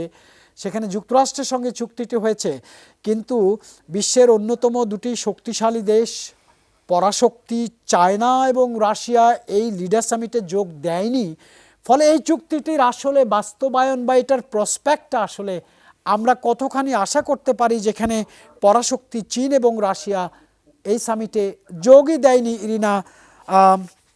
Ishrat Irina, Germany methane emission করে এবং এটা ইউরোপের মধ্যে হচ্ছে ওরা ইম্পোর্টও যে করে, এটা কিন্তু প্যান এন্ড পেপারে অলরেডি অনেকবার নিউজে এসেছে। এখন প্যান এন্ড পেপারে তো আসলে সাইন অনেকভাবেই করা যায় এবং অনেক বেশি করে থাকে, but when it comes to reality দেখা যায় যে ওরা পারফেক্টলি সেই অর্থে কাজ করছে না। আর চীন হচ্ছে, আপনারা জানেন যে ওয়ার্ল্ডের হচ্ছে লার্জেস্ট কার্বন এমিশন যদি বলেন বা মিথেন এমিশন বলেন, চীন কিন্তু এখন আসবে, তারপর হয়তো রাশিয়া আসবে। বাট চীনের এই প্রোডাক্টস গুলো আসলে কোথায় যাচ্ছে? আমি যদি জার্মানির আমাদের লাইফস্টাইলের কথা বিবেচনা করে বলি, জার্মানিতে অ্যামাজনের ওয়েবসাইটে যদি আপনি যান, আপনি দেখবেন যে চীনের যে একটা মার্কেট আছে, এমনিতেও লোকালি যে চীনের একটা বড় ধরনের মার্কেট আছে, সেটা কিন্তু কেউ ডিনাই করতে পারবে না। এবং চীন যেহেতু এই এগ্রিমেন্টে সাইন করতে, মানে এই এগ্রিমেন্টে সাইন করেনি, বা ওরা চীন অলরেডি দেশ হিসেবে ওরা জয়েনও করেনি এই কনফারেন্সে, সো সেক্ষেত্রে জার্মানিতে আসলে লেফট উইংস বলেন, রাইট উইংস বলেন, ওদের ডিফারেন্ট পার্টি কিন্তু এই যে ক্লাইমেট চেঞ্জ নিয়ে এজেন্ডা, ওরা পেন পেপারের মতো অনেক কিছু বলছে, but when it comes to reality এটা কিন্তু অনেকটাই আমি বলবো যে মানে পিপল ফ্রেন্ডলি হচ্ছে না। রাইট। ইশরাত ইরিনা, আমি একটু বিষয় জানতে চাই। চীনে জার্মানিতে একটি বড় রাজনৈতিক আছে, আপনারা বোধহয় জার্মান ভাষায় তাদেরকে গ্রুনি পার্টি বলে থাকেন, বাট আমরা যারা বহির্বিশ্ব থেকে সাংবাদিকতা করি আমরা গ্রিন পার্টি বলে জানি। তাদের একটি প্রভাবও তো ছিল অ্যাঙ্গেলা মার্কেল সরকারের উপরে, যে গ্রিন মুভমেন্টে Germany not to be a follower, they wants to be the leader. Green পার্টির যে এগ্রিমেন্টস গুলো আছে বা ওদের যে অ্যাক্টিভিটিস গুলো আছে, সেখানে কিন্তু অনেক স্টুডেন্টরা ইনভলভ। লাস্ট যে ওদের ইলেকশনটা হলো বেশ কয়েক উইকস আগে যেটা হলো, সেখানেও কিন্তু গ্রিন পার্টির যে এজেন্ডা গুলো ছিল সেটা খুবই এনভায়রনমেন্ট ফ্রেন্ডলি, মানুষের জন্য ফ্রেন্ডলি। বাট যখন ওভারঅল একটা পার্সপেক্টিভে দেখা হচ্ছে, এবং এটা তো আসলে একটা কান্ট্রির প্রবলেম না, এটা ওয়ার্ল্ড ওয়াইড একটা প্রবলেম, এটা একটা গ্লোবাল ইস্যু, বাট এই পার্টিগুলো ওদের জায়গা থেকে কাজ করছে। বাট আপনি যদি একটু বিগার পার্সপেক্টিভে দেখেন এবং রিয়েলিটিতে যখন কাজ করতে আসছে, এখানে পলিটিক্যাল আনরেস্ট আছে, সোশ্যাল অনেক ইমব্যালেন্স আছে, এবং আমাদের আসলে লাইফস্টাইলেরও অনেক পরিবর্তন এখানে কিন্তু নিডেড। সো আমরা সারাক্ষণ যদি কান্ট্রিগুলোর দিকে তাকাই বা ওদেরকে দোষারোপ করি বা গভর্নমেন্টকে দোষ দোষারোপ করি, এটাও যেরকম সলিউশন না। এট দ্য সেম টাইম আমাদের আসলে সিটিজেন হিসেবে আমাদের লাইফে কিছু পরিবর্তন নিয়ে আসতে হবে লাইফস্টাইলে, যাতে করে আমাদের এনভায়রনমেন্টের ক্ষতিটা একটু কম হয়। আর গ্রিন পার্টির কথা যেটা বললেন, ওরা সবসময় বিভিন্ন ধরনের মুভমেন্ট ক্যারি করছে, বিভিন্ন ধরনের অ্যাক্টিভিটিস ওরা রান করছে, but at the end of the day দেখা যায় যে যেহেতু এটা একটা গ্লোবাল ইস্যুস, তো এখানে আসলে রিয়েলিটিতে এসে একটু লেকিংস থেকেই যায়। জি, Ishrat Erina, thank you very much. Please stay with us. We'll have more questions, more queries. We need more expertise, opinion from you as you are studying on this particular issue. আমি একটু আমার সহকর্মী বিপুল দেব রায়ের সঙ্গে কথা বলতে চাই। তিনি ভীষণ পড়াশোনা করছিলেন এ বিষয়ে, রিপোর্টও করছেন, অনেক কিছু হয়তো বলতে পারেননি। দেখুন, আমরা ইশরাত এরিনার কাছ থেকে একটি জিনিস জানলাম, if it is A local issue we may have debate. আমাদের বিভিন্ন রাজনৈতিক দলের বিভিন্ন ধরনের মতামত থাকতে পারে, ডিবেট থাকতে পারে, but if it is a global issue where is the benefit of debate? আমাদের এখানে প্রধানমন্ত্রী গেলেন গ্লাসগোতে কথা বলতে, দাবি জানাতে, অর্থ ছাড় করাতে, বিশ্বনেতাদের সাথে দেন দরবার করতে। আমাদের এখানকার রাজনৈতিক চিত্রগুলো কীরকম, মানে আমরা সেটাকে কিভাবে অ্যাকসেপ্ট করছি? আর we supporting our prime minister or we are opposing our prime minister? Bipul Deb Roy. আসলে ধন্যবাদ আপনাকে। আসলে এই কার্বন নিঃসরণের বিষয়টা নিয়ে বিগত অনেক বছর ধরে বিভিন্ন দেশ কিন্তু আলোচনা করছে, দর কষাকষি করছে। তবে সবচেয়ে বড় বিষয় হচ্ছে যে আমাদের প্রধানমন্ত্রী কিন্তু জোরালো কণ্ঠ রাখছে, কিন্তু আমার যে প্রেক্ষাপট সেটা হচ্ছে আমি মাঠে ময়দানে সাধারণ মানুষের সাথে মিশতে গিয়ে যেটা বুঝতে পেরেছি, তারা কিন্তু আসলে গ্লোবাল ওয়ার্মিং বলেন আর কার্বন নিঃসরণ বলেন, তারা কিছু বুঝে না। তারা একটা জিনিস বুঝতে পারছে যে, যেমন কৃষকদের কথা বলি, তারা একটা জিনিস বুঝতে পারছে তাদের শস্য উৎপাদনে ব্যাহত হচ্ছে। তারা বলছে তাদের ঋতু পরিবর্তনের ব্যাপক তারা চিত্র দেখতে পাচ্ছে, যখন অনাবৃষ্টি হচ্ছে বা বৃষ্টির সময় বৃষ্টি হচ্ছে না, গরমের সময় গরম পড়ছে না। এতে করে তাদের যে লসটা হচ্ছে, তারা কিন্তু শুধুই বলছে কি আমরা এটা থেকে পরিত্রাণ চাই। আসলে এই বিশ্ব নেতারা চিন্তার ভাঁজ কিন্তু দীর্ঘদিন যাবৎ, কিন্তু এই চিন্তা নিয়ে সবসময় দর কষাকষি থাকলেও আমরা সাধারণ যারা ইফেক্টেড, যারা গরিব কান্ট্রিগুলো কিন্তু এখান থেকে বেরিয়ে আসতে পারছি না। তাই আমি মনে করি যে আমাদের যে লোকালিটি, যে আমাদের মন্ত্রীরা যারা দায়িত্ব আছে কাজ করছে, 2010 সালে কিন্তু আমাদের এই জলবায়ু ট্রাস্ট নামে একটা গঠন করা হয়, যেটা এই জলবায়ু মোকাবেলা করার জন্য। আমি মনে করি বিশ্ব নেতাদের এই দর কষাকষি তো থাকবেই, এটা তো চলমান আছে। এটার পাশাপাশি জলবায়ু ট্রাস্টের মাধ্যমে এই যে অধ্যয়নটা করা হচ্ছে, সরকারের পক্ষ থেকে বিরাট একটা অঙ্ক কিন্তু এখানে অধ্যয়ন করা হয়, যাতে ইফেক্টেড এলাকাগুলোকে যাতে সার্ভাইভ করতে পারে। আমি মনে করি জলবায়ু ট্রাস্টের মাধ্যমে যে কাজগুলো করা হয় সেটাতে যাতে আরও স্বচ্ছতা আসে। এই স্বচ্ছতার ফলে কিন্তু সাধারণ মানুষ কিন্তু উপকৃত হবে ইফেক্টেড এরিয়াগুলোতে, বিশেষ করে যেমন সাতক্ষীরা, খুলনা, বাগেরহাট। আমরা সবসময় শুনি যে বন্যা হয়। এই বন্যা হওয়ার কারণ পিছনে কিন্তু যে বাঁধগুলো সৃষ্টি করা হয়, এই বাঁধগুলো কিন্তু যে পরিমাণ উঁচু করা দরকার সেই পরিমাণ কিন্তু উঁচু করা হচ্ছে না। তার মানে এখানে যে কাজগুলো হচ্ছে সেখানে এখনও স্বচ্ছতা আনতে পারে নাই। আমরা মনে করি যে এই জিনিসগুলোর কারণে কিন্তু যে বাঁধ সৃষ্টি না হওয়ার কারণে প্রতি বছর কিন্তু দেখা যাচ্ছে প্রায় কয়েক হাজার হেক্টর ফসল আমাদের নষ্ট হচ্ছে, যেটা আমাদেরকে কৃষিমন্ত্রী যেমন আমাদেরকে জানিয়েছেন যে প্রতি বছর কিন্তু শুধুমাত্র সাতক্ষীরা, বাগেরহাট, খুলনা এই চরাঞ্চলে এলাকাতে বন্যা কবলিতের কারণে প্রায় কয়েক হাজার হেক্টর জমির ফসল কিন্তু প্রতি বছর কিন্তু। বিপুল, আপনাকে এখানে একটু থামাতে চাই। প্রোডাকশন কন্ট্রোল, কৃষিমন্ত্রী আমাদের রিপোর্টার বিপুল দেব রায়ের সঙ্গে কথা বলেছেন, বিস্তারিত বসেছেন, তিনি তার ওপিনিয়ন ব্যক্ত করেছেন। আমরা একটু দেখতে চাই কৃষিমন্ত্রী কোন বিষয়গুলোর প্রতি জোর দিয়েছেন। আমি দৃঢ়ভাবে বিশ্বাস করি এবার গ্লাসগো সম্মেলনে প্যারিস এগ্রিমেন্টে যুক্তরাষ্ট্র আবার ফিরে এসছে।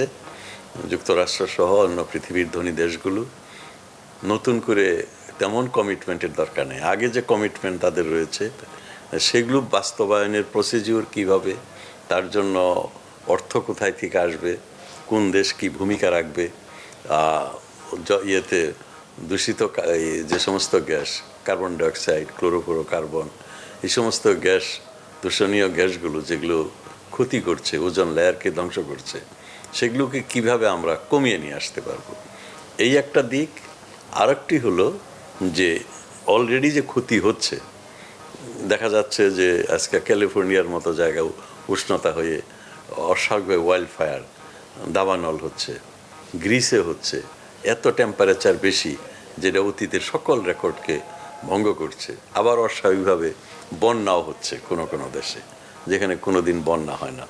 তো এই যে প্রাকৃতিক দুর্যোগ, এটার ইন্টেন্সিটি বেড়েছে, ফ্রিকোয়েন্সি বেড়েছে, অর্থাৎ বেশি বেশি হচ্ছে এবং তীব্রতাও অনেক বেশি, ক্ষয়ক্ষতির পরিমাণও অনেক বেশি। তো এইগুলো সাথে কিভাবে আমরা মোকাবেলা করা এবং এটাকে অ্যাডাপ্ট করা, যার সাথে আমরা মিলিয়ে কিভাবে চলবো। জি, ভীষণ দারুণ সহজ সরল ভাষায় অত্যন্ত শিক্ষিত মার্জিত একজন মানুষ হিসাবে সুখ্যাতি রয়েছে ডক্টর আব্দুর রাজ্জাকের, যিনি কৃষিমন্ত্রীর দায়িত্বে, কিন্তু কথাগুলো বলেছেন খুব সাধারণ মানুষের মতো। আমরা যারা সাধারণ মানুষ, আমাদের বিদ্যাবুদ্ধি কম, আমরা যেভাবে বুঝতে পারি সেভাবে আপনার সঙ্গে কথা বলেছেন না, এবং পরিষ্কার করে বলেছেন যে নতুন কোনো ঘোষণার প্রয়োজন নেই, প্যারিস ঘোষণায় যা হয়েছে সেগুলো ছাড় করলেই উন্নয়নশীল দেশগুলো তাদের এই ক্ষতি মোকাবেলা করতে পারে। দর্শক, একটা বিরতিতে যেতেই হয়। বিপুলের সঙ্গে কথা বলছিলাম। বিপুল, আপনার সঙ্গে আবার কথা বলতে চাই বিরতির পর ফিরে এসে। তবে একটা কথা বলে রাখি, গ্লোবাল ওয়ার্মিং বা জলবায়ু পরিবর্তন বা ক্লাইমেট চেঞ্জ যা কিছুই হচ্ছে না কেন, তাতে উন্নয়নশীল দেশগুলো, উন্নত দেশগুলোর খুব একটা ক্ষতি নেই, কারণ তারা তো বাণিজ্য করে, শিল্প করে তারা তাদের জনগণের জন্যে, নাগরিকদের জন্য সেফটি নেট দিতে পারেন। কিন্তু এ কান্ট্রি লাইক বাংলাদেশ, যেখানের কৃষক সেগুলো মোকাবেলা করার ক্ষমতা রাখেন না, সেই প্রকৃতিকে, পরিবেশকে ফেস করার মতো ক্ষমতা রাখেন না, হয়তো তাদের কথা বিবেচনা করেই প্রধানমন্ত্রী বন্দর থেকে বন্দরে, শহর থেকে শহরে, দেশ থেকে দেশান্তরে ঘুরে বেড়াচ্ছেন উন্নত দেশগুলোর এই ফান্ড ছাড় করানোর জন্যে। উন্নয়নশীল দেশ হিসাবে বাংলাদেশও যার অধিকার রাখে। বিরতি।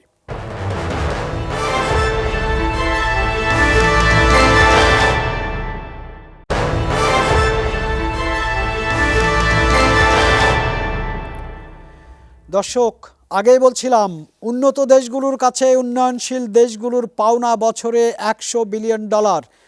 এই ভয়েসটি রেজ করেছেন বাংলাদেশের প্রধানমন্ত্রী শেখ হাসিনা, যিনি গর্বিত করেছেন বাংলাদেশের মানুষকে, যিনি এই ফান্ড ছাড়ের জন্যে বিশ্ব ভয়েসে পরিণত হয়েছেন। তার সফর সঙ্গী আমার সহকর্মী ফারজানা শোভা, তার কাছে আরেকবার আসতে চাই। ফারজানা শোভা, অনুন্নত দেশগুলো আমাদের প্রধানমন্ত্রীর বক্তব্যকে নিয়ে ব্যাপক কাভারেজ করেছে, আমাদের বার্তা কক্ষে খবর এসেছে, পৃথিবীর বিভিন্ন দেশের গণমাধ্যমে প্রধানমন্ত্রী শিরোনাম হয়েছেন, পৃথিবীর বিভিন্ন দেশের গণমাধ্যমে প্রধানমন্ত্রীর বক্তব্য প্রচারিত হয়েছে, জোরালোভাবে অ্যানালাইসিস হচ্ছে। তিনি তো বিশ্ব ভয়েসে পরিণত হয়েছেন, বিশেষ করে এবারের গ্লাসগো সম্মেলনে আরও সেটি স্ট্যাবলিশড হয়েছে। আপনার কাছে জানতে চাই, আপনি তার সঙ্গেই সফরে রয়েছেন, আউটকামটা আসলে আমরা কি আশা করছি, আপনি কি ইঙ্গিত পাচ্ছেন?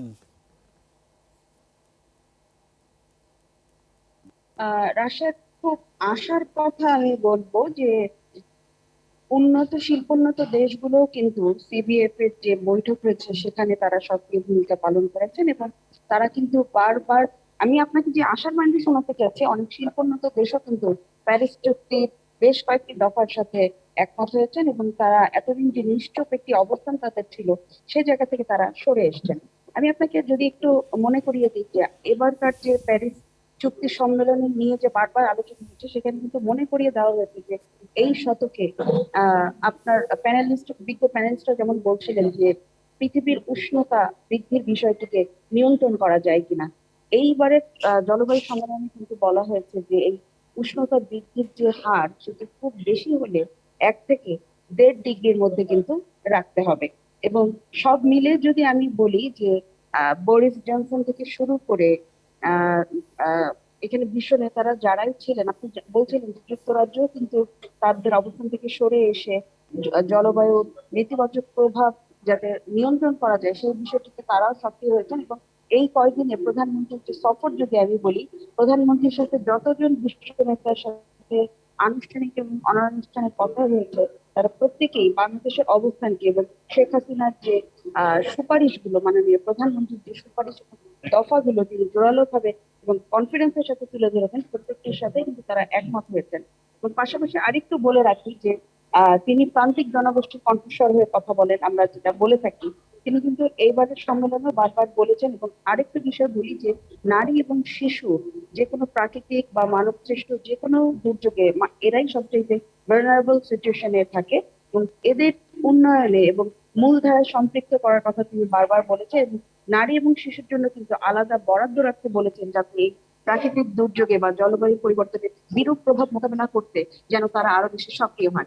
পাশাপাশি এমপাওয়ারমেন্টের কথাও কিন্তু এসছে।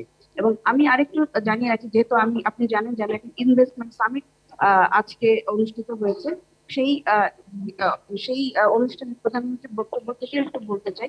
উনি বারবার বলেছেন বাংলাদেশ শিল্প উন্নয়নের দিকে এগিয়ে যাচ্ছে, কিন্তু কখনোই বনায়ন ধ্বংস করে বা জলবায়ু ক্ষতি করে কোনো ধরনের শিল্প বা কৃষি জমি ধ্বংস করে কোনো শিল্পের পক্ষে বাংলাদেশ নয়। এবং পৃথিবীর শিল্পোন্নত দেশগুলোরও উচিত তাদের বনায়ন বৃদ্ধি করা এবং অন্য দেশে বিনিয়োগ করার ক্ষেত্রেও এই বিষয়টি যেন তারা নজরে রাখেন। জলবায়ু পরিবর্তনের নেতিবাচক প্রভাব ফেলে এরকম কোনো শিল্পায়নে কখনোই অনুমতি দেওয়া উচিত না। আমি আপনাকে একটু জানিয়ে রাখতে চাই, যেহেতু আপনি সবসময় আপডেট থাকতে পছন্দ করেন এবং এসআইটিভি সবসময় আপডেট নিউজটাই দিয়ে থাকে, আমি একটু জানিয়ে রাখি যে আজকে যে ইনভেস্টমেন্ট সামিটটি অনুষ্ঠিত হয়েছে, প্রধানমন্ত্রী সেখানে কিন্তু বিদেশি বিনিয়োগকারীদের আহ্বান জানিয়েছেন। তিনি বলেছেন যে সুনির্দিষ্ট পরিকল্পনা নিয়ে বাংলাদেশ যে উন্নয়ন পরিকল্পনা বাস্তবায়ন করছে, ইপিজেড অর্থাৎ শিল্পাঞ্চলগুলো বিভিন্ন প্রান্তে দেশে তুলে ধরা হয়েছে। এই সুনির্দিষ্ট পরিকল্পনা কিন্তু ইপিজেড এর ক্ষেত্রেও কিন্তু এই পরিকল্পনায় রাখা হয়েছে যে জলবায়ু পরিবর্তন বা প্রাকৃতিক সম্পদকে যেন বিনষ্ট না করা।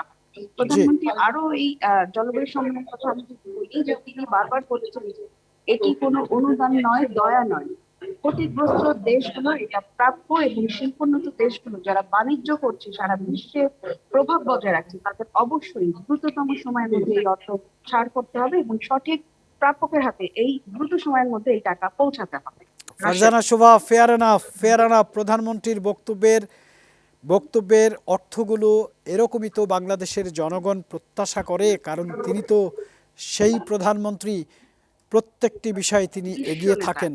রাজনীতি বিজ্ঞানে একটি কথা বলা হয়ে থাকে দর্শক, সেটি হচ্ছে যেই নেতা পরের নির্বাচনের কথা ভেবে কাজকর্ম করেন তাকে বলা হয় পলিটিশিয়ান।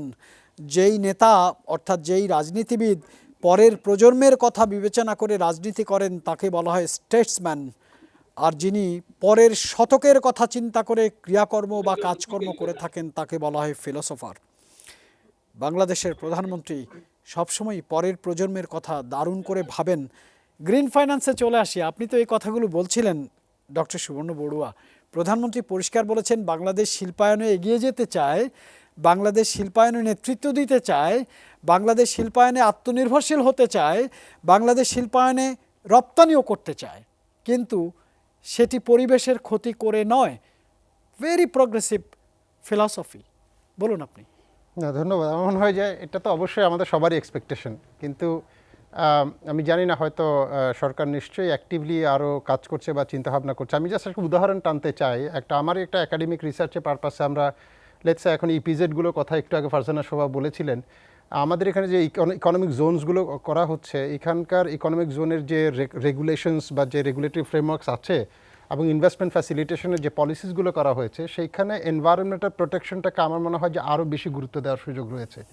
সেইটা বোধহয় সেভাবে হয়নি। এবং আমি একটু এই দিকটা হাইলাইট করতে চাই, এই যে বিশ্ব নেতারা যতটুকুই ইনভেস্টমেন্ট করার ক্ষেত্রে বা ইভেন ইনভেস্টররাও যতটুকু এখন আগ্রহ দেখাক না কেন, আমার মনে হয় এটা খুবই কঠিন কাজ হবে যে তাদের মানে এই যে বনায়ন না করে, ধ্বংস না করে, অথবা মনে করেন এনভায়রনমেন্টকে পলিউট না করে বিনিয়োগ ফ্যাসিলিটেট করা, এটা অত্যন্ত কঠিন একটা কাজ। এটা কারণটা হচ্ছে পৃথিবীব্যাপী উন্নত বিশ্ব থেকে যারা লার্জ ম্যানুফ্যাকচারার, প্রডিউসার, ওরা কিন্তু ডেভেলপিং কান্ট্রিজে আসার একটা বড় কারণ হচ্ছে আমাদের দেশে চাইলেই পরিবেশকে ধ্বংস করা যায়। এবং এটার একটা হাইপোথিসিস আছে, আমরা বলি পলিউশন হ্যাভেন হাইপোথিসিস, যে বিনিয়োগকারীরা, বড় বিনিয়োগকারীরা সবসময় সেই ডেস্টিনেশন পছন্দ করেন। লেটসে আপনি যদি একটা ফ্যাক্টরি জার্মানিতে করেন, আপনি যে মাত্রা কার্বন নিঃসরণ করবেন তার জন্য যে পরিমাণ কার্বন ক্রেডিট আপনাকে কিনতে হবে, বাংলাদেশে করলে হয়তো তার 1% খরচ আপনার এটার পেছনে নাই। ইনফ্যাক্ট আপনি রেগুলেশন কমপ্লাই না করলেও কেউ গিয়ে আপনাকে ডিস্টারবেন্সও করবে না, কারণ আমরা মনে করি যে হ্যাঁ, ডিস্টারবেন্স করলে যদি আবার বিনিয়োগ চলে যায়, একটা ভয় আমাদের মধ্যে কাজ করে। এই জায়গাটা বাংলাদেশের জন্য অত্যন্ত কঠিন হবে বলে আমি মনে করি। আর আরেকটা পয়েন্ট আমি একটু হাইলাইট করতে চাই, বাংলাদেশের এই মুহূর্তে দরকার প্রায় $26 বিলিয়ন প্রতি বছর আমাদের দরকার to achieve the sustainable development goal by 2030। Unfortunately এখন পর্যন্ত আমার কাছে যে স্ট্যাটিস্টিক্স আছে সেখানে 20, এনিওয়েজ হয়তো এস্টিমেটে ডিফারেন্স থাকতে পারে। এবং এখানে আমাদের অথচ আমাদের বাংলাদেশ ব্যাংকের রিপোর্ট অনুযায়ী এখন পর্যন্ত আমরা গ্রিন ফাইন্যান্স ফ্যাসিলিটেট করতে পেরেছি approximately 4.17 billion Bangladesh US dollar. So তার মানে হচ্ছে আমরা অনেক অনেক অনেক পেছনে অবস্থান করছি। ফলে ইভেন মাননীয় প্রধানমন্ত্রী যে $100 বিলিয়ন কথা বলেছেন সেটাও আমি মনে করি যে অনেক কম বলেছেন, কারণ $100 বিলিয়ন যদি অল ডেভেলপিং কান্ট্রিজের জন্য দেয় আমরা হয়তো তার 1%ও পাবো না, যেটা আমাদের এই টার্গেট পূরণে আসলে খুব ইনসাফিসিয়েন্ট বলে আমি মনে করি। ফলে এই দাবিটা আরও বাড়ানোর যৌক্তিকতা আছে আমার মনে হয়। আমি আপনার সঙ্গে একটু আপনার তথ্য এবং হচ্ছে আপনার বিষয়টার সঙ্গে মোস্তফা মোর্শেদ কিভাবে ইন্টিগ্রেট করেন, তিনি একজন উন্নয়ন অর্থনৈতিক গবেষক, একটু যদি ইন্টিগ্রেশন করতেন ডক্টর সুবর্ণ বড়ুয়ার সঙ্গে। তিনি বলছিলেন যে $100 বিলিয়ন যেই ফান্ডটির কথা বলছেন সেটি উন্নয়নশীল দেশগুলোর জন্য, সেখানে পরিষ্কার বলা আছে আমাদের মতো অংশীদার আরও আছে ইনসাফিসিয়েন্ট, ভেরি সিগনিফিক্যান্ট। এটি অ্যানাদার অ্যালার্মিং ইনফরমেশন। আপনি যদি একটু পার্টিসিপেট আচ্ছা, এখানে আমি জাস্ট আপনার কথার সাথে আমি একটু অ্যাড করতে চাই, সেটা হচ্ছে আপনি খেয়াল করবেন মাননীয় প্রধানমন্ত্রীর বক্তব্যে সেখানে তিনি কিন্তু বলেছেন যে $100 বিলিয়ন এর চেয়েও বেশি, মানে বেশি শব্দেরও কিন্তু এসেছে যে আমরা আসলে ইনফ্যাক্ট এর চেয়ে বেশি ডিমান্ড করছি। আমি শুরুতে যখন কথা শুরু করেছিলাম তখন বলেছি যে কার্বন এমিশনের মাধ্যমে আসলে উন্নত বিশ্ব এটা একটা হলিস্টিক অ্যাপ্রোচে আসতে হবে। অন্যান্য দেশ কার্বন এমিট করছে, জলবায়ু নষ্ট হচ্ছে বাংলাদেশের। আমি দুইটা ক্লাসিক এক্সাম্পল দিই, আপনি খেয়াল করবেন আমরা বাংলাদেশ ষড় ঋতুর দেশ নামে পরিচিত ছিলাম। আজকে বাংলাদেশের খুব প্র্যাকটিক্যালি ঋতুর সংখ্যা কিন্তু 3টা। আপনি দেখবেন গ্রীষ্মকাল 5 মাস, বর্ষাকাল 5 মাস, শীত 2 মাস। ইন বিটুইন শীতের আগে পিছে যা ছিল তা কিন্তু নাই। আপনি এখন হচ্ছে ওয়ান্ডারফুল একটা ওয়েদার ছিল। আমি আমার ছোটবেলায় দেখেছি, ক্লাসিক এক্সাম্পল এভাবে দেই, আমরা যখন ছোটবেলায় তখন আমি সেপ্টেম্বর মাসে ব্যাডমিন্টন খেলেছি, আমি শিওর যে আপনারাও খেলেছেন। এখন সেপ্টেম্বর মাসে আপনি ব্যাডমিন্টন খেলতে পারবেন না, বিকজ বৃষ্টি চলছে এবং নভেম্বরের আগে সেই বৃষ্টি শেষ হবে না। আপনি হয়তো ডিসেম্বরের 15 থেকে জানুয়ারি শেষ পর্যন্ত ব্যাডমিন্টন খেলতে পারবেন। আই মিন এটা আসলে চেঞ্জ করেছে, কিন্তু আমরা কিন্তু করি নাই। Very visible changes. আমরা কিন্তু আমাদের এনভায়রনমেন্ট ডিস্ট্রয় করি নাই। যে কথাটা বারবার আসছে, আপনি যেটা বলছেন শুরু করেছিলেন, এটা আসলে আমাদের দয়া নয়, আমরা আসলে তাদের victim. So you have to compensate us. আমাদের এই যেই কারণে আমাদের জলবায়ু ক্ষতি হয়েছে। মোস্তফা মোর্শেদ আপনার সঙ্গে একটু দেখতে চাই, এবং দেখুন বিশ্বমঞ্চে কতটা বোল্ড পার্সোনালিটি হয়ে সামনে পৃথিবীর তাবৎ বিশ্ব নেতাদের সামনে রেখে আমাদের 74 বছর বয়সী মাননীয় প্রধানমন্ত্রী রীতিমতো ডমিনেট করেছেন। মাননীয় প্রধানমন্ত্রীর COP26-এর বক্তব্যটি আমরা একটু দেখতে চাই, কতটা বোল্ডলি তিনি ডিল করেছেন। তার 4টি দাবি উপস্থাপন করেছেন, তখন তার সামনে বিশ্বের তাবৎ বড় বড় দেশের বড় বড় নেতারা রয়েছেন। মাননীয় প্রধানমন্ত্রীর বক্তব্য শুনতে চাই। Control. The major emitters must submit ambitious NDCs and implement those. Second, developed countries should fulfill their commitments of providing $100 billion annually with a 50-50 balance between adaptation and mitigation. The development needs of CBF countries also need to be considered. Fourth, the issue of loss and damage must be addressed, including global sharing of responsibility for climate migrants displaced by sea level rise, salinity increase, river erosion, floods, droughts, and all. We are also sharing best practices and adaptation knowledge regionally through the South Asia office of the Global Center of Adaptations, Dhaka. On behalf of the CBF, Bangladesh is pursuing to establish a climate emergency pact. Mustafa Morshed, very loud and clear. Very clear. Very confident. Very confident. Right. Very specific. And extremely structured speech by the Honorable Prime Minister. আপনার একটু comment শুনতে চাই। আমি 4টা বিষয় আরো add করতে চাই। আপনি জানবেন আমাদের বিপুল সহকর্মী বলছিলেন কিছুক্ষণ আগে যে বাংলাদেশ 2010 সালে জলবায়ু পরিবর্তনের ঝুঁকি মোকাবেলা একটা ট্রাস্ট করেছে। আপনি জানবেন যে এলডিসি ভুক্ত দেশগুলোর মধ্যে আমাদের নিজস্ব ফান্ডে আমরা প্রথম এলডিসি, যখন এলডিসি ছিলাম আমরা তো এখন ডেভেলপিং কান্ট্রি, একটা ফান্ড করেছি। তার আগে আপনারা জেনে থাকবেন যে 2009 সালে আমরা জলবায়ু পরিবর্তনের ঝুঁকি মোকাবেলা আইন করেছি। এই দুইটা বড় অ্যাচিভমেন্ট ছিল। মাননীয় প্রধানমন্ত্রী 2015 সালে চ্যাম্পিয়ন্স অফ দ্য আর্থ পুরস্কার পেয়েছেন only because of raising the voice in favour of climate change. এবং ফোর্থলি আমরা ডেল্টা প্ল্যান করেছি, এবং সেই ডেল্টা প্ল্যানের মূল ফোকাস কিন্তু ক্লাইমেট। সেখানে বলা হয়েছে ওয়াটার এবং ল্যান্ড ম্যানেজমেন্ট নিয়ে আমরা কাজ করব, হিউম্যান অ্যাক্টিভিটি নিয়ে কাজ করব, যাতে আমরা আমাদের এই বদ্বীপটাকে, যে পৃথিবীর সবচেয়ে সর্ববৃহৎ বদ্বীপ যে ডেল্টা, সেটাকে যেন আমরা সেভ করতে পারি। সেখানে ছয়টা প্লেস আইডেন্টিফাই করা হয়েছে দেশের। একটা হচ্ছে মানে আপনার, আমি একটু মোস্তাফা মোর্শেদ আপনার কাছে একটু সহজ একটু জানতে চাই, এটা আমার জানার আগ্রহ। আমি অত শত জ্ঞান আমার নেই, অত বুঝি না। প্রধানমন্ত্রীর এই লড়াইটা তো শুধু বাংলাদেশের মানুষের জন্য না, বঞ্চিত শিল্পোন্নত দেশগুলোর দ্বারা বঞ্চিত, ব্যবহৃত, ক্ষতিগ্রস্ত বিশ্ববাসীর জন্য, তাই না? রাইট। আমি আপনাকে একটু থামাবো, আমি একটু আমার সহকর্মী বিপুল দেব রায়ের কাছে শুনতে চাই। আপনারা কি এরকমই একটি বক্তব্য আশা করছিলেন আগে থেকে? আপনারা তো ফলো করছিলেন বিপুল। না, আসলে আমরা প্রতি বছরই কিন্তু প্রধানমন্ত্রীর বিভিন্ন প্রোগ্রামগুলোতে কিন্তু আমরা সবসময় দেখি জোরালো তার ভূমিকা থাকে। বিশ্বের যে কোনো যে কান্ট্রিতে যাক না কেন, বাংলাদেশের বিশেষ করে সুবিধাবঞ্চিত মানুষদের জন্য সবসময় উনি একটা জোরালো কণ্ঠ রাখে।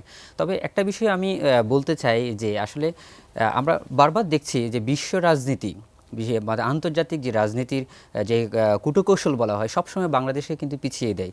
যেমন প্রধানমন্ত্রী কিন্তু যে স্কটল্যান্ডের ভাষণে বলেছেন যে বাংলাদেশে অলরেডি 40 লাখ কিন্তু বাস্তুচ্যুত মানুষ রয়েছে। সেই সাথে কিন্তু যুক্ত হয়েছে মিয়ানমারের নাগরিক 11 লক্ষ কিন্তু রোহিঙ্গা কিন্তু যুক্ত হয়েছে। এই যে রোহিঙ্গা নিয়ে যে রাজনৈতিক যে কূটনৈতিক তৎপরতা চালানোর ফলেও যে বাংলাদেশের এখনও তাদের প্রত্যাবাসনের বিষয়টি এখনও ক্লিয়ারেন্স পাচ্ছে না। অর্থাৎ মিয়ানমার আর বিভিন্ন চীন বলেন, বিভিন্ন রাশিয়া বলেন, বিভিন্ন কান্ট্রি কিন্তু তারা কিন্তু যে রাজনৈতিক কূটনৈতিক ব্যর্থতা চালাচ্ছে, অর্থাৎ যাদেরকে যে বাংলাদেশকে যে পিছিয়ে রাখছে, এটা কিন্তু স্পষ্ট উঠে আসছে। সেই জন্য বলছি আমাদের প্রধানমন্ত্রী সবসময় জোরালো ভূমিকা রাখছে তাদের অধিকার আদায় করার জন্য, কিন্তু আসলে এই আন্তর্জাতিক রাজনৈতিক অঙ্গনে গিয়ে আসলে কতটুকু আমরা সাফল্য পাচ্ছি, এটা আসলে এখন দেখার বিষয়। একটি ভেরি সিগনিফিক্যান্ট ইনফরমেশন এসছে আপনার এখান থেকে, সেটি হচ্ছে যে বাংলাদেশ ডিপ্লোম্যাসিতে, কূটনীতিতে এখনো জেতার মতো সক্ষমতা কতখানি অর্জন করেছে, বিপুল দেব রায়ের বক্তব্যে কিছুটা ইঙ্গিত পাওয়া গেছে। দর্শক, অনুষ্ঠানের এই পর্যায়ে একটা বিরতি নিতেই চাই। বিরতিতে যাবার আগে বলতে চাই, বাংলাদেশ উইন উইন অফার করেছে বিশ্ব নেতাদের। দেখা যাক বিশ্ব নেতারা কী ভাবছেন, কী রেসপন্ড করবেন। আমরা রিয়াকশান চাই না, আমরা রেসপন্ড চাই। দর্শক, বিরতির পর ফিরে আসছি এবং অনুষ্ঠানের শেষ পর্বে আলোচনা করব গ্লাসগো COP26 আমাদের প্রাপ্তির কতটা আশা পূরণ করতে পারবে।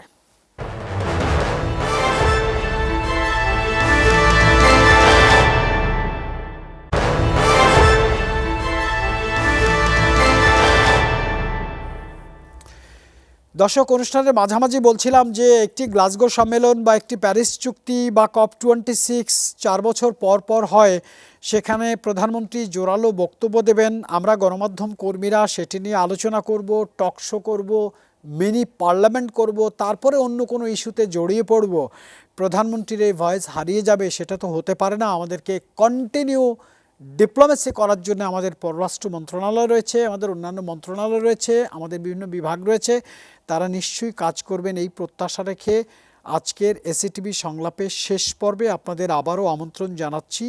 যথারীতি আমি রাশেদ কাঞ্চন, আর এই পর্যায়ে স্টুডিও দিয়ে শুরু করতে চাই মোহাম্মদ বজলুর রশিদ, আবহাওয়াবিদ। আপনি শুনেছেন মোস্তফা মোর্শেদ বলছিলেন একসময় আমরা 3-4 মাস 5 মাস ব্যাডমিন্টন খেলতাম, সেই সেপ্টেম্বর থেকে জানুয়ারির মাঝামাঝি শেষের দিকে।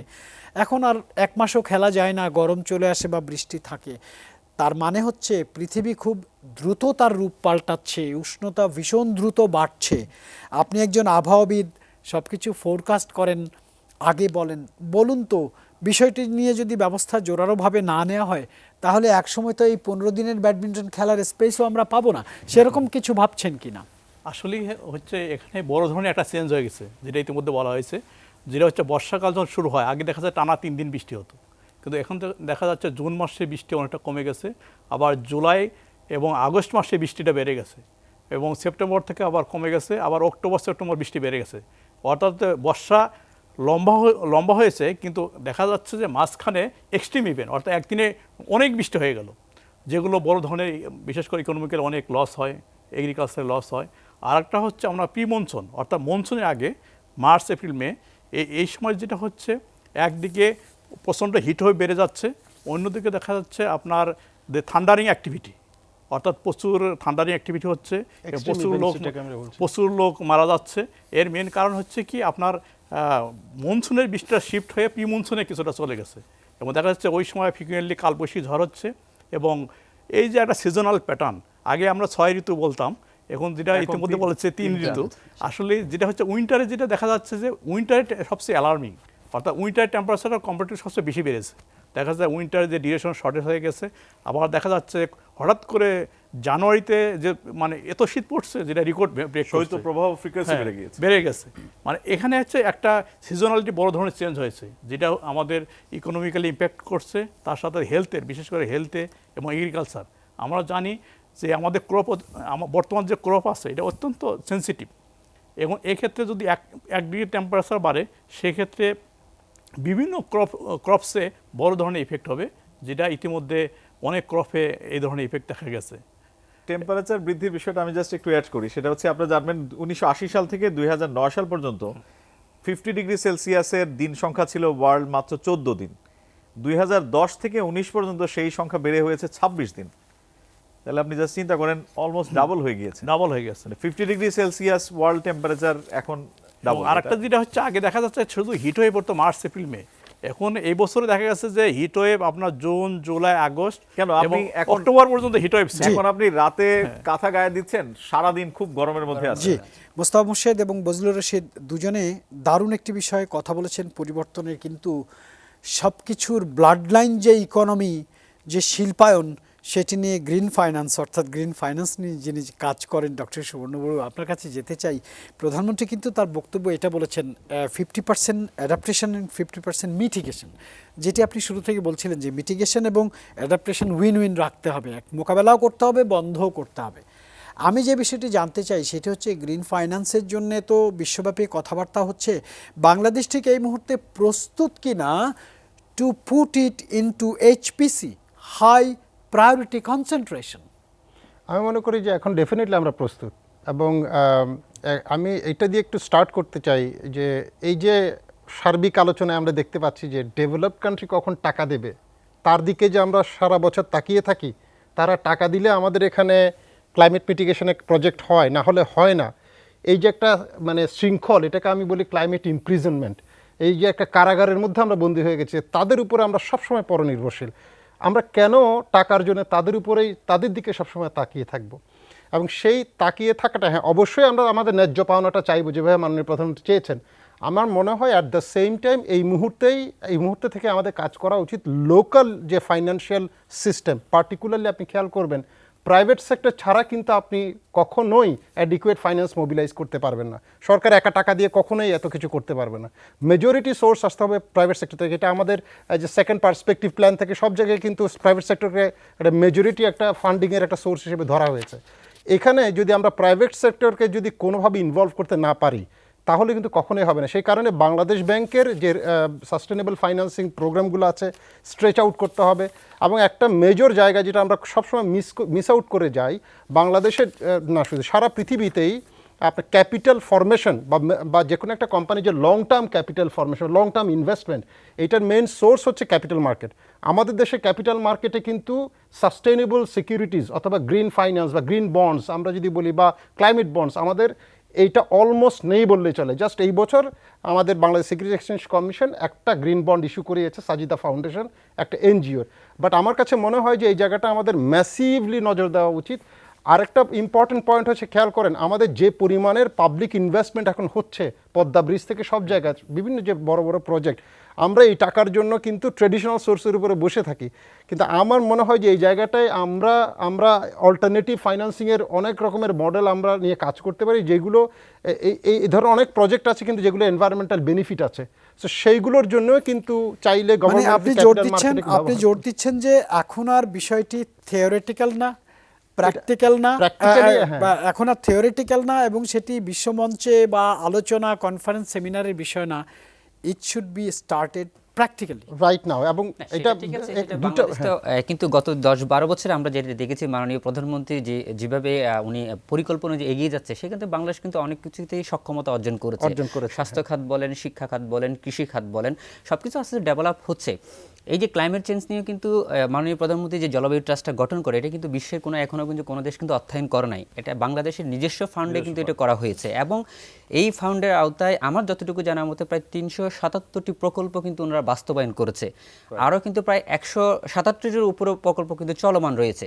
তো সেক্ষেত্রে বলতে আমরা আসলে সক্ষমতা কিন্তু অর্জন করছি, সেভাবে কিন্তু দেশ এগিয়ে যাচ্ছে, মাননীয় প্রধানমন্ত্রী কিন্তু এগিয়ে নিয়ে যাচ্ছে। বিপুল, আপনার নিশ্চয়ই খেয়াল আছে পদ্মা ব্রিজ করবার সময় যখন বিশ্বব্যাংক নানান শর্ত জুড়ে দিচ্ছিল, তখনও তিনি কিন্তু নিজের অর্থায়নে এই পদ্মা ব্রিজ করার কথা বলেছেন এবং পদ্মা ব্রিজ করছেন, শেষ পর্যায়ে আছে।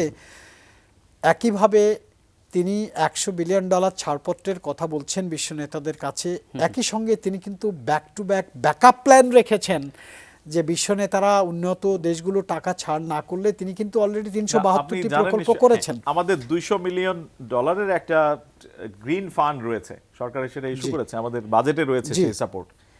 আবার এই ফান্ডের আওতায় যেটা হচ্ছে ডেল্টা প্ল্যান যেটা করা হয়েছে, সবচেয়ে বেশি কিন্তু পানি উন্নয়ন বোর্ডের মাধ্যমে। তার মানে কিন্তু পয়েন্টটা হলো যে আমার হোল পয়েন্টটা হচ্ছে যে গভর্নমেন্ট একা তো আসলে এত টাকা ফাইন্যান্স করতে পারবে না। ডেফিনেটলি এটা সুবর্ণ বড়ুয়া সেটি বলছেন যে প্রাইভেট পার্টিসিপেশনটা লাগবে। আমরা অনুষ্ঠানের শেষ পর্যায়ে এসে গেছি, আমরা অনেক আলোচনা করেছি। আপনাকে একটু সংক্ষেপে আমি এসডিজি সাস্টেনেবল ডেভেলপমেন্ট গোল অর্জনে যে climate became a big issue, big impact, সেটা যদি খুব সংক্ষেপে বলতেন, কারণ আমরা ইশরাত ইরিনার সঙ্গে একটু কথা বলতেই চাই। খুব সংক্ষেপে বলছি। আপনারা জানবেন এমডিজিতে একটা গোল ছিল, গোল 7-এ বলা ছিল পরিবেশ বিষয়ক, ক্লাইমেট রিলেটেড। সেই গোলগুলোকে ক্লাইমেট চেঞ্জকে অনেক বেশি ফোকাস করার জন্য আজকে কিন্তু এসডিজির গোল সংখ্যা 3টা, এসডিজি 13, 14, 15। যেখানে 13তে বলা হয়েছে ক্লাইমেট চেঞ্জ, 14তে বলা হয়েছে সমুদ্র সীমায় যেই জলরাশি রয়েছে সেটা, 15তে বলা হয়েছে ইকোসিস্টেম, বায়োডাইভার্সিটি, ডিফরেস্টেশন, এই বিষয়গুলো উঠে এসেছে। তার মানে গ্লোবালি কিন্তু আপনি যে 2টা চুক্তির কথা বলেছিলেন, এর সাথে আমি আসলে এসডিজিকে যোগ করতে চাই। এসডিজি একটা ওয়ান্ডারফুল ডকুমেন্ট, কিন্তু এসডিজি বাস্তবায়নের ইনফ্যাক্ট সবচেয়ে বড় চ্যালেঞ্জ, আপনি যদি দেখেন অনেক চ্যালেঞ্জ রয়েছে। 2030-এর মধ্যে আমরা আসলে এই 13, 14, 15 গোল বাস্তবায়ন করতে পারবো কিনা, এটা কিন্তু সবচেয়ে বড় চ্যালেঞ্জ হয়ে দাঁড়াবে। সাথে আপনি বলছেন মোস্তাফা মোর্শেদ, আপনি বলছেন চ্যালেঞ্জ হচ্ছে বা হবে, হয়ে দাঁড়াবে।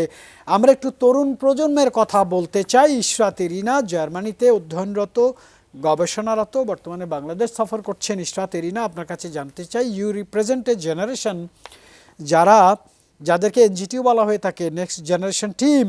আপনি নেক্সট জেনারেশন টিম মেম্বার, আপনার কাছে জানতে চাই বাংলাদেশ কি করছে বা বাংলাদেশ যা করছে আপনার বিবেচনায় সেটি রাইট টাইম, রাইট মুভ কিনা? আমি আরো সহজ করে বলি, বাংলাদেশের প্রধানমন্ত্রী যে উদ্যোগগুলো নিচ্ছেন, is it right move for the right time? Ishrat Irina. G, of course.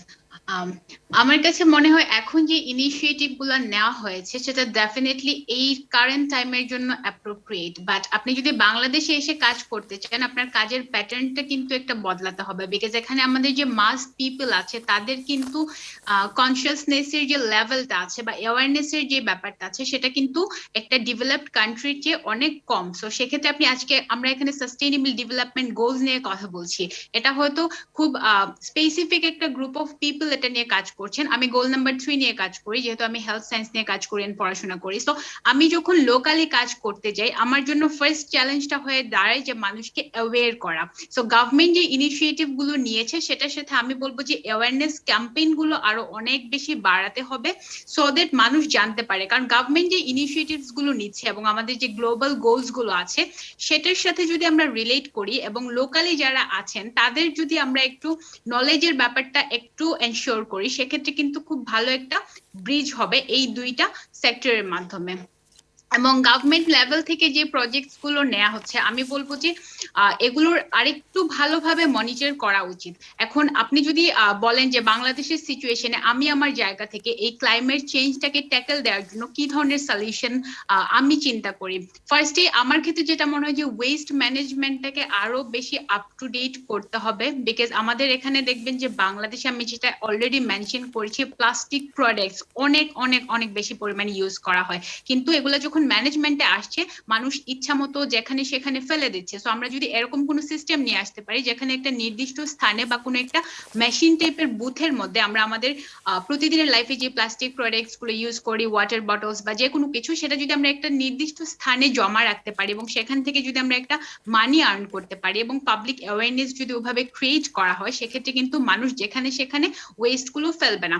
এখন আমি যদি একটু হেলথ সেক্টরের কথা বলি, when it comes to climate change and other যে রিলেটেড অ্যাসপেক্টস গুলো আছে, এটার সাথে কিন্তু মানুষের হেলথ অনেক বেশি কানেক্টেড, যেটাকে কিন্তু কম্বাইনলি ফোকাস করা হয় না। যারা হেলথ নিয়ে কাজ করছেন তারা হেলথটাকে ফোকাস করেন, এবং যারা ক্লাইমেট চেঞ্জ নিয়ে কাজ করছেন বা এনভায়রনমেন্ট নিয়ে কাজ করছেন তারা কিন্তু আলাদাভাবে সেই জিনিসটাকে ফোকাস করছেন। এখন আমি একটা ইস্যু যদি আমি এখন অ্যাড্রেস করতে আমাকে যদি বলা হয়, আমি বলবো যে আপনারা জানেন যে এভরি মান্থে আমরা গার্লসরা মেনস্ট্রুয়েশনের মধ্য দিয়ে যাই বা পিরিয়ডের মধ্য দিয়ে যাই। এটা খুবই সাইন্টিফিক একটা প্রসেস, এবং বাংলাদেশের বেশিরভাগ ক্ষেত্রেই দেখা যায় যে মেয়েরা স্যানিটারি প্যাড ইউজ করে, এবং এই প্যাড গুলো যখন ডিসপোজ করা হচ্ছে সেটাও কিন্তু আপনার ক্লাইমেট চেঞ্জের অনেকগুলো রিজনের মধ্যে one of the biggest reasons.